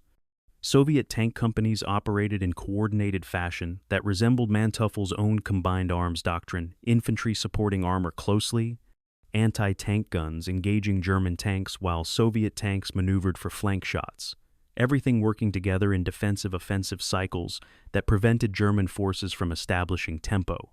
One German tank commander recorded his frustrated assessment: "We're fighting Soviets who've learned what took us years to develop. They coordinate fire and movement effectively. They don't waste ammunition shooting at maximum range, but close to effective distances before engaging. They use terrain skillfully and withdraw before being destroyed. Most frustratingly, they have enough tanks that losses we inflict don't seem to matter. We destroy 5, 10 more appear. We're technically superior in many ways, but operationally outmatched because we're few and they're many. We're exhausted and they're fresh. We're attacking, and they're defending prepared positions." The offensive's culmination arrived on March 15th, when continued German attacks achieved nothing except additional casualties, and Soviet counteroffensive preparations became apparent through intelligence indicators that couldn't be ignored. Manteuffel's headquarters received reports of Soviet forces concentrating for counterattack in precisely the pattern that had preceded every successful Soviet operational offensive since Stalingrad. Artillery moving forward, fuel and ammunition being stockpiled in forward depots, infantry and armor forces, relieving defensive units to free experienced formations for counterattack. Fifth Panzer Army had advanced maximum 32 kilometers from start line, had failed to reach any operational objectives, had exhausted its offensive combat power through 9 days of continuous combat, and now faced counteroffensive by enemy, that outnumbered German forces approximately 5-1 in infantry and tanks, 8-1 in artillery, and held total air superiority that would allow systematic destruction of German positions once good weather permitted air operations. Manteuffel submitted requests to suspend offensive and withdraw to more defensible positions before Soviet counterattack struck. The request was denied. Hitler ordered continued attacks toward objectives that were no longer achievable, and Fifth Panzer Army prepared to receive the blow it had no capability to withstand. The Soviet counteroffensive, launched on March 16th, transformed Spring Awakening from failed German attack into catastrophic German defeat. Tolbuchin's forces attacked along the entire front simultaneously, achieving penetrations through Hungarian sectors that collapsed immediately, isolating German units that had advanced during the offensive, threatening encirclement of forces that lacked fuel to withdraw rapidly. The Soviet artillery preparation exceeded anything Fifth Panzer Army had experienced. 9,000 guns firing for 2 hours. Concentration so intense that German soldiers in targeted areas described the experience as being unable to hear, unable to think, unable to do anything except press into earth and pray. The barrage ended before a shell scored direct hit on their exact position. When the barrage lifted, Soviet infantry and armor attacked in formations that reflected the Red Army's complete transformation from the force Germans had faced in 1941. Coordinated combined arms teams, effective tactical leadership, soldiers who advanced with determination but not the wasteful human wave attacks that had characterized earlier Soviet offensives. The collapse of Hungarian defensive sectors created crisis that German forces couldn't contain with available strength. Hungarian units that had been positioned to hold defensive flanks, protecting German spearheads, broke under Soviet assault, some units retreating in disorder, others surrendering en masse, creating gaps through which Soviet armor poured into German rear areas. Fifth Panzer Army's divisions found themselves fighting simultaneously to their front, where original objectives remained unreached, and to their flanks and rear, where Soviet breakthrough threatened encirclement. Manteuffel ordered general withdrawal on March 20th, using authority that tactical situation demanded even though strategic authorization hadn't been granted. Units began pulling back under pressure, conducting fighting retreat through territory they'd captured during the offensive, abandoning equipment that couldn't be evacuated because fuel shortages made recovery impossible, leaving wounded in field hospitals because transport to evacuate them didn't exist. The withdrawal acquired momentum of its own, as units recognized that slow retreat meant encirclement and capture, while rapid retreat meant survival. Organizational discipline frayed, as soldiers prioritized escape over maintaining formation integrity. The casualty toll for Spring Awakening and subsequent fighting revealed offensive's complete failure in terms that couldn't be disguised through creative reporting. Fifth Panzer Army suffered approximately 12,000 casualties killed, wounded, captured between March 6th and March 25th, representing nearly 20% of committed strength. Tank and assault gun losses totaled 60 vehicles, 2/3 of available armor destroyed or abandoned. Artillery losses exceeded 100 pieces, most abandoned during retreat when horses pulling guns collapsed from exhaustion or were killed by Soviet fire. More devastating than material losses was the destruction of combat effectiveness, that casualties inflicted veteran NCOs killed or captured, experienced tank crews lost with their vehicles, units that had maintained cohesion through previous battles, fragmented into isolated groups that straggled back toward German lines individually. The reconstitution that had occurred during February had been undone completely, leaving Fifth Panzer Army weaker after Spring Awakening than it had been after the Ardennes retreat, and with fewer resources available for subsequent rebuilding, because Germany's military-industrial capacity was collapsing under sustained Allied bombing and Soviet territorial advances that consumed the remaining resource base. The territorial losses that followed Spring Awakening's failure exceeded anything that the offensive's success could have prevented, demonstrating the operation's strategic pointlessness even in terms of its stated objectives. Soviet forces advancing from March 16th through April 8th recaptured all ground taken during the German offensive, plus advanced 80 kilometers beyond the start lines, overrunning the Hungarian oil fields that Operation Spring Awakening had been intended to protect. The oil fields fell into Soviet hands by March 30th, were immediately demolished by Soviet engineers to prevent any German attempts at recapture, and ceased to contribute to German petroleum supply that was already inadequate to military requirements. The offensive had consumed irreplaceable German combat power, had achieved nothing, and had failed even to delay the loss of resources it was supposed to protect. Hitler's strategic gamble had failed completely. The oil was lost, the forces committed to protecting it were shattered, and the Western Front had been weakened during the operation to support the Hungarian offensive that accomplished nothing except additional German losses. By March 31st, 1945, as Fifth Panzer Army retreated through Austrian border regions, pursued by Soviet forces that weren't seriously attempting to destroy the fleeing Germans, but were satisfied to see them driven westward toward eventual German collapse, Manteuffel understood that his army's operational existence was ending. The formations that had attacked on March 6th no longer functioned as divisions. They were battle groups formed from remnants, regimental strength units bearing divisional designations, collections of survivors who maintained some organization but lacked the combat power to conduct anything except local defensive actions. His soldiers were exhausted beyond recovery through normal rest, demoralized by participation in offensive that everyone recognized had been doomed from conception, and increasingly focused on survival rather than victory because survival was only outcome that still seemed achievable. The army had died its final death as offensive instrument. What remained would fight defensive battles through April and May, would retreat across Austria toward Germany, would eventually surrender to avoid destruction. But Fifth Panzer Army, as the elite force that had shocked the Ardennes and terrified the Western Allies, had ceased to exist. Spring awakening had been winter death, the final dissipation of combat power that could never be restored. The last offensive that accomplished nothing except demonstrating that courage and tactical skill were insufficient against material superiority, that Germany's strategic position was hopeless regardless of battlefield outcomes, that the war was ending and nothing Fifth Panzer Army could do would change that ending by even a single day. The offensive was over. The dying continued. And mathematics, indifferent to sacrifice and immune to courage, proceeded inexorably toward the conclusions that numbers had predetermined before the first shell was fired. The column stretches for kilometers along the road from Wiener Neustadt toward the Austrian Alps on the morning of April 4th, 1945, and it barely resembles a military formation at all. At the front, a handful of Panthers and Panzer IVs from 2nd Panzer Division limp westward, their engines coughing, their tracks worn to the point of failure, crews nursing vehicles that should have been in depot maintenance weeks ago, but continue functioning through mechanical stubbornness and crew desperation.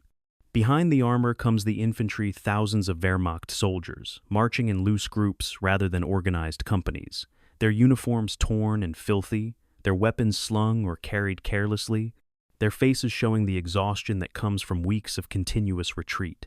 But interspersed throughout this military column are tens of thousands of civilians, Hungarian Germans fleeing Soviet advance, Austrian families evacuating border regions, ethnic Germans from throughout southeastern Europe streaming toward what they hope will be American or British occupation zones rather than Soviet revenge. Women push baby carriages loaded with possessions. Old men pull handcarts piled with whatever they manage to salvage. Children walk hand in hand with parents who have no idea where they're going, except away from the Red Army, whose reputation for revenge has become legendary. This is Manteuffel's final mission. Not defeating enemies or capturing objectives, but protecting refugees, conducting a humanitarian withdrawal through collapsing front lines, choosing to save civilians, even when orders demand prioritizing military movement. The refugee crisis that accompanied Fifth Panzer Army's retreat from Hungary represented one of the war's largest population movements, a desperate flight driven by justified terror of what Soviet occupation would mean for ethnic Germans and anyone suspected of collaboration. The numbers were staggering. Approximately 300,000 Hungarian Germans and Austrians fleeing westward through regions where Fifth Panzer Army was conducting fighting retreat, competing for the same roads that military traffic required, consuming resources that were already inadequate for military needs, complicating tactical decisions at every stage of the withdrawal. Wehrmacht doctrine and Hitler's explicit orders called for military traffic to receive absolute priority, for civilian movements to be controlled and restricted to routes that didn't interfere with operations, for refugees to be turned back if their presence compromised military effectiveness. These were rational orders from purely military perspective. Armies conducting fighting retreat cannot allow themselves to be slowed by civilian populations, cannot divert scarce resources to non-combatant support, cannot accept reduced operational mobility for humanitarian considerations. But Manteuffel looked at the refugees and saw not impediments to military operations, but the people he'd supposedly been fighting to protect. And he made choice that was militarily questionable but morally defensible. The decision to prioritize refugee evacuation over operational tempo meant accepting increased German casualties and losses in exchange for saving civilian lives. When roads clogged with refugee columns, Manteuffel ordered his combat units to wait or to find alternate routes rather than forcing civilians off the roads at gunpoint as other German commanders did. When supply trucks carried capacity for military cargo, he directed that space be allocated for evacuating civilians who couldn't walk, the elderly, young children, wounded civilians injured in Soviet attacks or caught in crossfire. When rearguard positions had to be established to delay Soviet pursuit, he ensured that rearguards held long enough for refugee columns to pass through, rather than withdrawing on schedule regardless of civilian presence. These decisions were documented in Wehrmacht message traffic that survived the war, in testimony from subordinate commanders who questioned the priorities, in Manteuffel's own diary, where he recorded his reasoning. "I'm accused of prioritizing civilians over military necessity. Guilty. I'm told we're losing soldiers because we slow our retreat to allow refugee escape. True. I'm warned this will reach higher headquarters and be treated as dereliction. Probably. But if we abandon these people to Soviet revenge after bringing war to their homes, what are we defending? What purpose does military efficiency serve if we protect nothing worth protecting?" The Soviet pursuit that pressed Fifth Panzer Army westward through early April combined military pressure with systematic terror against civilian populations in ways that justified the refugees' panic. Soviet forces advancing through regions that had been under German occupation or allied with Germany conducted reprisals that ranged from systematic rape to mass executions of men of military age, to deportations of entire communities, to forced labor in Soviet Union. The scale of these atrocities remains historically documented, and debated estimates range from tens of thousands to hundreds of thousands of victims, depending on definitions and time periods examined. But the contemporary perception among refugees was that capture by Soviet forces meant probable death for men and probable rape for women. This perception, whether fully accurate or exaggerated by propaganda and rumor, drove the desperate flight westward. German soldiers who'd fought on Eastern Front shared warnings with civilians about what to expect from Soviet occupation, descriptions based on what they'd witnessed in Soviet-controlled territories, and what German propaganda had emphasized for years as the fate awaiting Germany if Soviets prevailed. Whether motivated by accurate reporting or effective propaganda, the result was same: panic-driven exodus, where civilians risked death in flight rather than accept Soviet occupation. The tactical battles that Fifth Panzer Army fought during the retreat demonstrated defensive proficiency even as the army disintegrated organizationally. Units conducted textbook, delaying actions, establishing positions on defensible terrain, engaging Soviet advance elements to slow their progress, withdrawing before being overwhelmed, repeating the process at successive defensive lines. The rearguards achieved casualty ratios that favored defenders substantially. For every German soldier killed or wounded in these actions, approximately 3 Soviet soldiers became casualties. These statistics reflected German tactical excellence, superior defensive positions on terrain that channeled attacks, and fire discipline that made every shot count when ammunition was scarce. But favorable casualty ratios couldn't change strategic outcomes because Soviets could replace losses immediately while Germans could not, because tactical success in retreat meant only retreating slower rather than not retreating, because the war was ending regardless of how skillfully individual battles were fought. Manteuffel recognized this reality, noting in April 10th diary entry, "My soldiers continue fighting with skill that would make them victorious in just war." But this isn't just war, and skill isn't sufficient when outnumbered, outgunned, and defending regime that deserves its defeat even if individual soldiers don't deserve their fates. The military police and SS units that accompanied Fifth Panzer Army's retreat created tensions between Manteuffel's humanitarian priorities and Nazi regime's priorities that increasingly diverged from military effectiveness. Military police received orders to maintain road discipline by forcing civilians off routes needed for military traffic, to arrest any soldiers not with their units as potential deserters, to enforce Hitler's orders against unauthorized withdrawal, even when tactical situation made withdrawal the only rational choice. Waffen-SS units operating in the same region received even more draconian orders to shoot commanders who retreated without authorization, to hang deserters from lampposts as warnings, to treat unauthorized civilian evacuation as defeatism, warranting immediate execution. Manteuffel navigated these competing pressures through combination of official compliance and practical resistance. He acknowledged orders from higher headquarters while implementing them selectively. He filed reports describing actions that matched orders, while conducting operations that prioritized soldier and civilian survival over doctrinal purity. This required careful political maneuvering because SS commanders reported directly to Himmler rather than through Wehrmacht channels, because military police could arrest even generals if orders came from high enough level, because defying regime authority in April 1945 meant probable execution even as regime itself was collapsing. Hitler's Nero Decree, issued March 19th and delivered to field commanders through April, ordered systematic destruction of all infrastructure and resources in territories being surrendered to prevent them from falling into enemy hands intact. The decree called for demolishing bridges, power plants, factories, transportation networks, food supplies, and anything else that might have value to advancing enemies.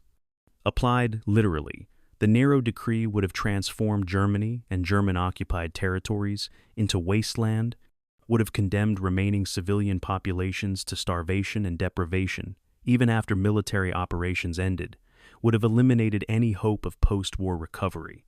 Manteuffel received the decree through official Wehrmacht channels, accompanied by explicit instructions that compliance was mandatory and non-compliance would be treated as treason.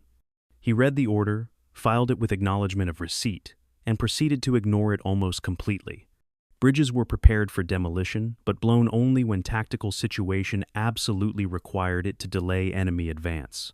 Industrial facilities were left intact. Civilian infrastructure remained functional. Food stocks were distributed to refugees rather than destroyed. When questioned about compliance, Manteuffel provided carefully worded responses, noting that tactical situation prevented systematic demolitions, that preserving infrastructure aided military withdrawal, that resources would be more useful to German forces than to enemies, none of which was true, but all of which provided administrative cover for ignoring orders he considered criminal. The moral position Manteuffel occupied during the retreat was complex and historically controversial. He was senior Wehrmacht general, implementing policies that prioritized civilian welfare over military efficiency, defying Hitler's most destructive orders, choosing humanity over ideology in situations where the regime demanded opposite. These actions saved thousands of civilian lives and preserved Austrian infrastructure that aided post-war recovery. They also came extremely late in a war that Manteuffel had fought loyally for 5 years, during which German forces had committed countless atrocities that he'd been aware of, even if not directly responsible for, serving a regime whose evil was undeniable, regardless of individual commanders' tactical decisions. His humanitarian actions in April 1945 were genuine and saved lives, but they didn't erase his service to Nazi Germany through years when that service facilitated the regime's crimes. Post-war assessments of Manteuffel's conduct during this period range from viewing him as example of German general maintaining honor in dishonorable cause, to seeing his actions as too little, too late to matter morally. The historical truth probably contains both. His decisions during the retreat were admirable within their narrow context, while not absolving his broader participation in the Wehrmacht's war. The casualties during Fifth Panzer Army's retreat from Hungary through Austria came predominantly from causes that military histories rarely emphasize: exhaustion, exposure, desertion, and simple disappearance as organizational cohesion dissolved. Combat losses during the retreat were actually lower than during previous offensive operations, because Soviet forces weren't pressing pursuit aggressively. They were satisfied to see German forces withdrawing westward toward inevitable defeat, content to consolidate territorial gains rather than accepting additional casualties to accelerate German collapse. But Fifth Panzer Army was hemorrhaging strength through non-combat attrition that exceeded battlefield losses. Soldiers collapsed from exhaustion and couldn't continue, were left with civilians or in improvised aid stations with minimal medical support. Others developed pneumonia or trench foot or infections from untreated wounds, conditions that in earlier war years would have meant evacuation to hospitals, but in April 1945 meant being left behind because evacuation capacity didn't exist.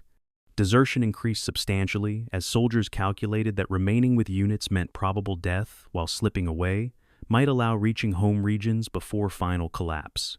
Some desertions were opportunistic soldiers, abandoning units to search for families displaced by fighting. Others reflected moral choice soldiers who no longer believed in the cause, deciding they owed no further sacrifice to a regime that was clearly defeated. The geographic scope of 5th Panzer Army's retreat traced a 400-kilometer path from Lake Balaton region of Hungary through Austrian border regions toward Graz, and eventually positions in Steiermark that would be the Army's final deployment areas.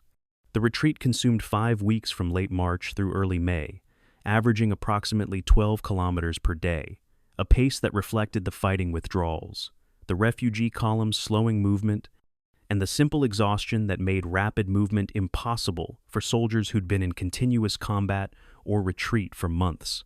The route passed through terrain that varied from Hungarian plains to Austrian alpine foothills, crossed dozens of rivers that required demolishing bridges after rearguards crossed, traversed regions where civilian populations were hostile and partisans increased threat of ambush. Each kilometer represented tactical decisions about where to establish delaying positions, operational calculations about fuel remaining and distance to next defensible line, and human judgments about whether speed or humanitarian considerations took priority when the two conflicted. By April 20th, 1945, Hitler's 56th birthday, celebrated in Berlin bunker, where Führer would commit suicide 10 days later. 5th Panzer Army had completed most of its withdrawal into Steiermark region of Austria, had established defensive positions that would be its final locations of the war, and had effectively ceased to exist as operational military formation. The Army's strength on April 20th numbered approximately 42,000 personnel, less than 1/5 the strength that attacked in the Ardennes 4 months earlier, barely 1/6 the personnel who'd participated in Spring Awakening. Equipment inventory listed 23 operational tanks and assault guns, fewer than 100 functioning artillery pieces, perhaps 1,000 operational vehicles of all types. These numbers described not an army, but a reinforced corps, and a weak corps at that. The formations retained their historic designations, 2nd Panzer Division, Panzer Layer Division, but these names had become administrative fictions bearing no relationship to actual combat capability. The long goodbye was nearly over. The retreat had accomplished its primary humanitarian objective, tens of thousands of civilians evacuated ahead of Soviet forces, delivered to regions that would fall under Western Allied occupation. The secondary military objective, preserving combat power, had failed completely. 5th Panzer Army would fight no more offensives, would conduct no more operational maneuvers, would serve only as static defensive force, awaiting the end that everyone could see approaching. The Ghost Army had completed its final march. What remained was only the waiting for surrender that some soldiers dreaded and others welcomed, the final choice between dying for nothing or living to witness what came after. The long goodbye was ending. The final goodbye approached. And 5th Panzer Army's story moved toward its conclusion in the quiet forests of Austria, far from the dramatic offensives that had briefly made it famous, far from any glory, closer to the simple human relief of survival, when survival had seemed so unlikely for so long. Hasso von Manteuffel sits alone in his command post on the evening of April 22, 1945, studying a map that shows the strategic situation with terrible clarity. Red markings indicate Soviet forces approaching from the east, having overrun Vienna 2 weeks earlier, now consolidating control over eastern Austria. Blue markings show American forces advancing from the west, having crossed the Rhine and driven deep into southern Germany, elements now probing toward the Austrian border. Between these converging forces, small pockets of green show remaining German positions, isolated fragments of an army that no longer exists in any operational sense.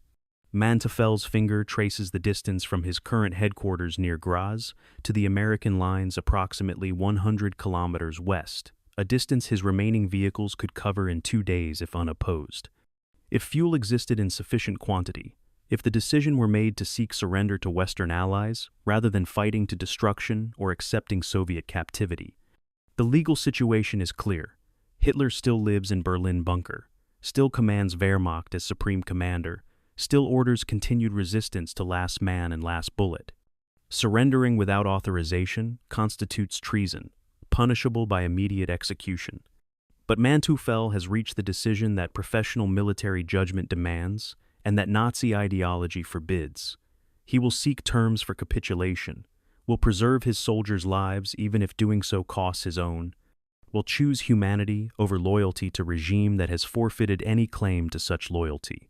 The communications from Oberkommando der Wehrmacht that reached Manteuffel's headquarters through April had become progressively disconnected from reality, orders from headquarters that existed in alternate universe where Germany still possessed capability to affect war's outcome. Hitler commanded armies that no longer existed to attack objectives they couldn't reach with resources they didn't possess.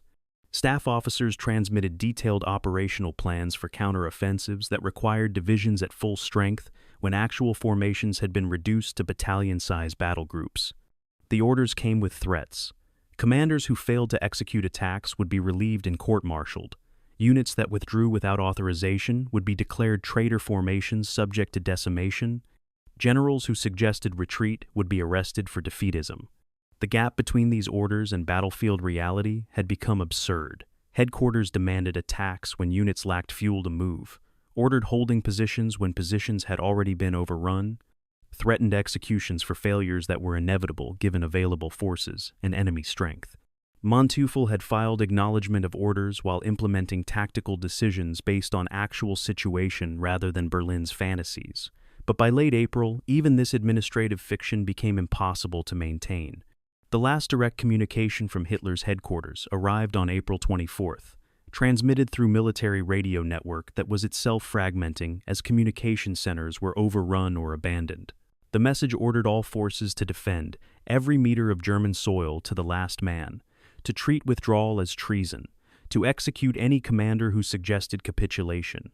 The order was signed by Field Marshal Wilhelm Keitel, Hitler's chief of Wehrmacht High Command, using authority that derived from Führer, who was himself trapped in Berlin bunker, surrounded by Soviet forces. Manteuffel read the order aloud to his staff, then placed it in the stove where wood fire was burning to heat the command post, and watched it burn completely before speaking. That order comes from men who've already lost. They sit in Berlin waiting to die, and they want us to die with them. I won't murder my soldiers to satisfy dead men's pride. We're going to find the Americans, and we're going to surrender. If Berlin wants to court-martial me, they can send someone to arrest me, assuming they can find anyone to send, and assuming that person can reach us before the Americans do. The staff officers present later testified that the room remained silent after Manteuffel's statement, that several officers looked terrified at hearing such explicit defiance, but that no one objected, and several nodded agreement. The decision to seek American rather than Soviet surrender reflected calculated judgment about soldiers' probable fates under different captors. Germans who surrendered to Americans or British could expect treatment consistent with Geneva Conventions, prisoner of war camps with adequate food and medical care, eventual repatriation to Germany after war's end, survival rates exceeding 90%. Germans who surrendered to Soviets faced dramatically different prospects: transport to camps in Soviet Union, forced labor in conditions that killed substantial percentages of prisoners, repatriation that might not occur for years, if at all, and summary execution for anyone suspected of war crimes or SS membership. These were not Nazi propaganda claims, but realistic assessments based on what had happened to German prisoners taken on Eastern Front since 1943. Manteuffels' forces included soldiers who'd fought on Eastern Front, who'd witnessed Soviet treatment of German prisoners, who understood that surrender to Soviets meant accepting probability of death or decades of captivity. The choice between surrendering west or east was choice between likely survival and probable death, between seeing families again and disappearing into Soviet Gulag system. This calculation made the decision obvious from humanitarian perspective, but it required violating orders and moving forces westward when those forces were supposed to be defending positions against Soviet advance from east. The negotiation for surrender terms occurred through improvised diplomatic channel that reflected Wehrmacht's organizational collapse and commanders' desperate pragmatism.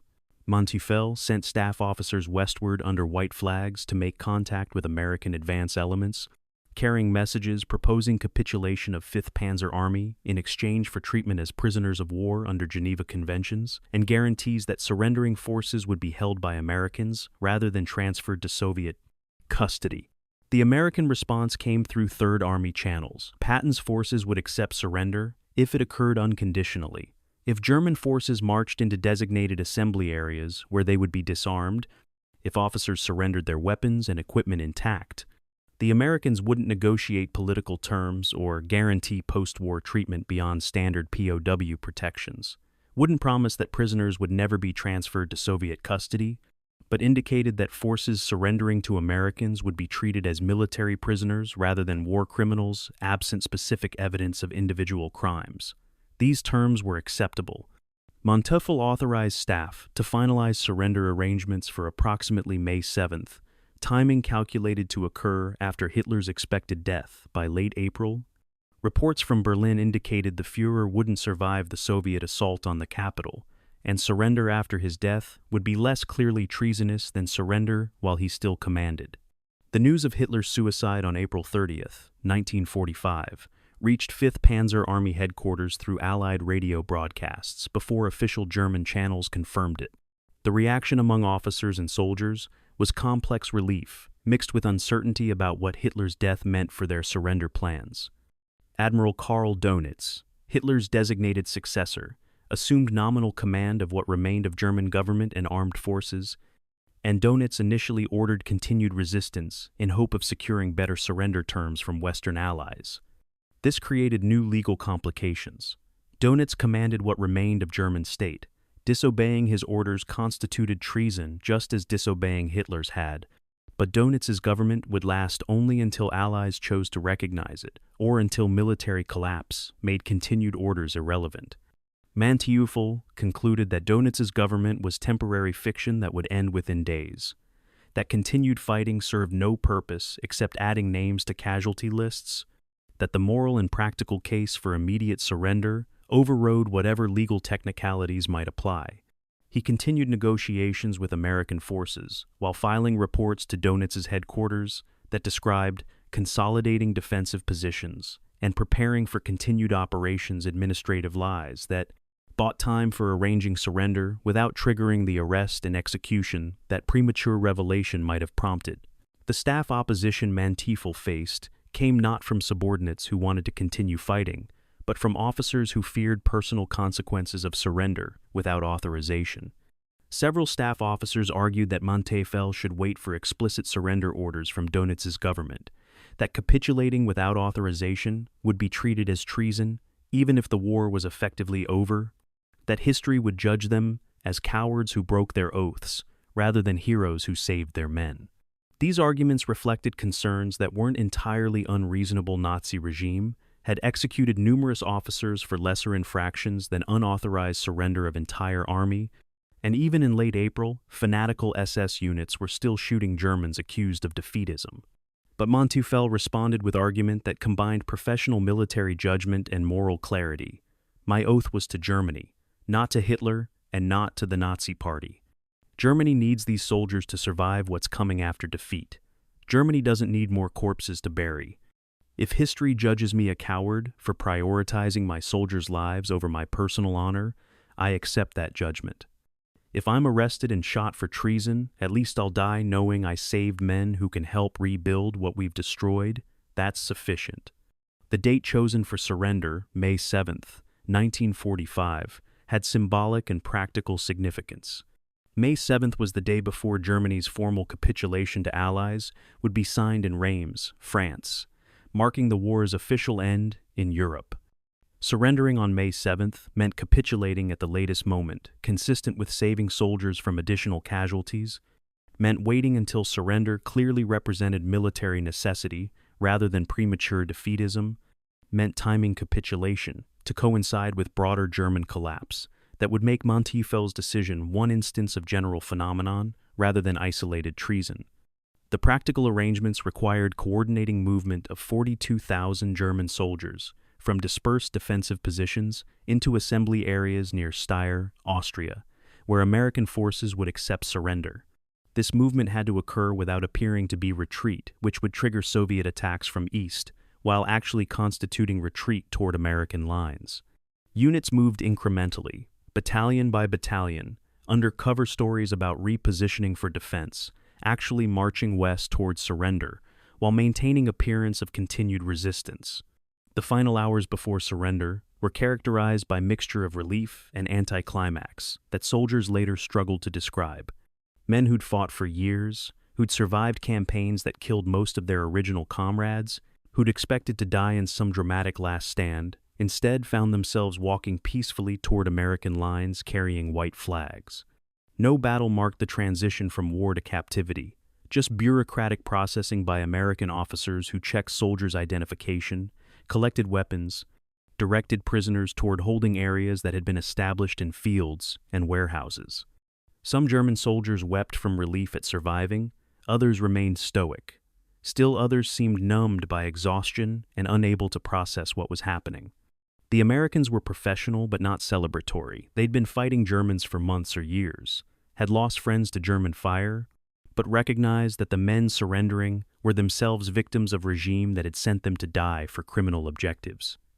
One American captain supervising the surrender processing later recalled, "They looked beaten not just militarily but spiritually. These weren't fanatics. They were exhausted men, grateful the fighting was over. A few asked about families, wondering if they'd ever see Germany again. Most just followed orders, stood where told to stand, went where directed to go. The transition from being army to being prisoners happened in hours. One moment they carried weapons, next moment they were disarmed. One moment they answered to German officers, next moment they answered to us." The formal surrender ceremony occurred on May 7th near Steyr, with Manteuffel presenting his weapon to American commanding officer in ritual that marked Fifth Panzer Army's dissolution as military formation. The ceremony was brief. Manteuffel saluted, handed over his pistol and sword, confirmed that all units under his command were capitulating, then stepped back as prisoner. No speeches were made. No dramatic statements were recorded. The transfer of authority from German to American control occurred through paperwork and procedural compliance rather than through any emotionally resonant moment. This understated ending reflected both American efficiency and the simple reality that Fifth Panzer Army's defeat had occurred months earlier through accumulation of losses and retreats, that the formal surrender simply acknowledged what had already happened tactically and strategically. The Ghost Army had dissolved completely. What surrendered on May 7th were men without army, soldiers without cause, prisoners grateful to have survived and uncertain about everything that would follow. The immediate aftermath of surrender brought relief mixed with uncertainty about future. German soldiers were processed through American POW system, photographed and fingerprinted, interviewed about unit affiliations and possible war crimes involvement, then transported to camps in Austria and Bavaria, where they would be held pending decisions about repatriation. Conditions in these camps varied. Some were reasonably comfortable with adequate food and shelter. Others were overcrowded fields where prisoners slept in holes they dug themselves. But even inadequate American camps were dramatically better than alternatives: combat, continued retreat, or Soviet captivity.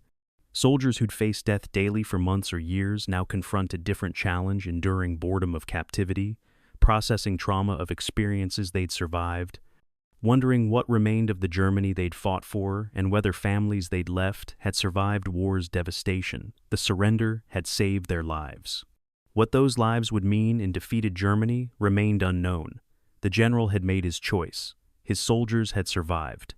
And Fifth Panzer Army's final act had been not attacking but surrendering, not dying but choosing to live, not loyalty to regime but betrayal of ideology in favor of humanity. History would judge Manteuffel's decision. His soldiers were grateful he'd made it. And that gratitude mattered more than anything history might conclude about whether treason in service of survival was ultimately heroism or merely expedience given form through conscience that awakened too late to matter morally but early. Enough to matter practically in saving thousands of lives that additional fighting would have simply wasted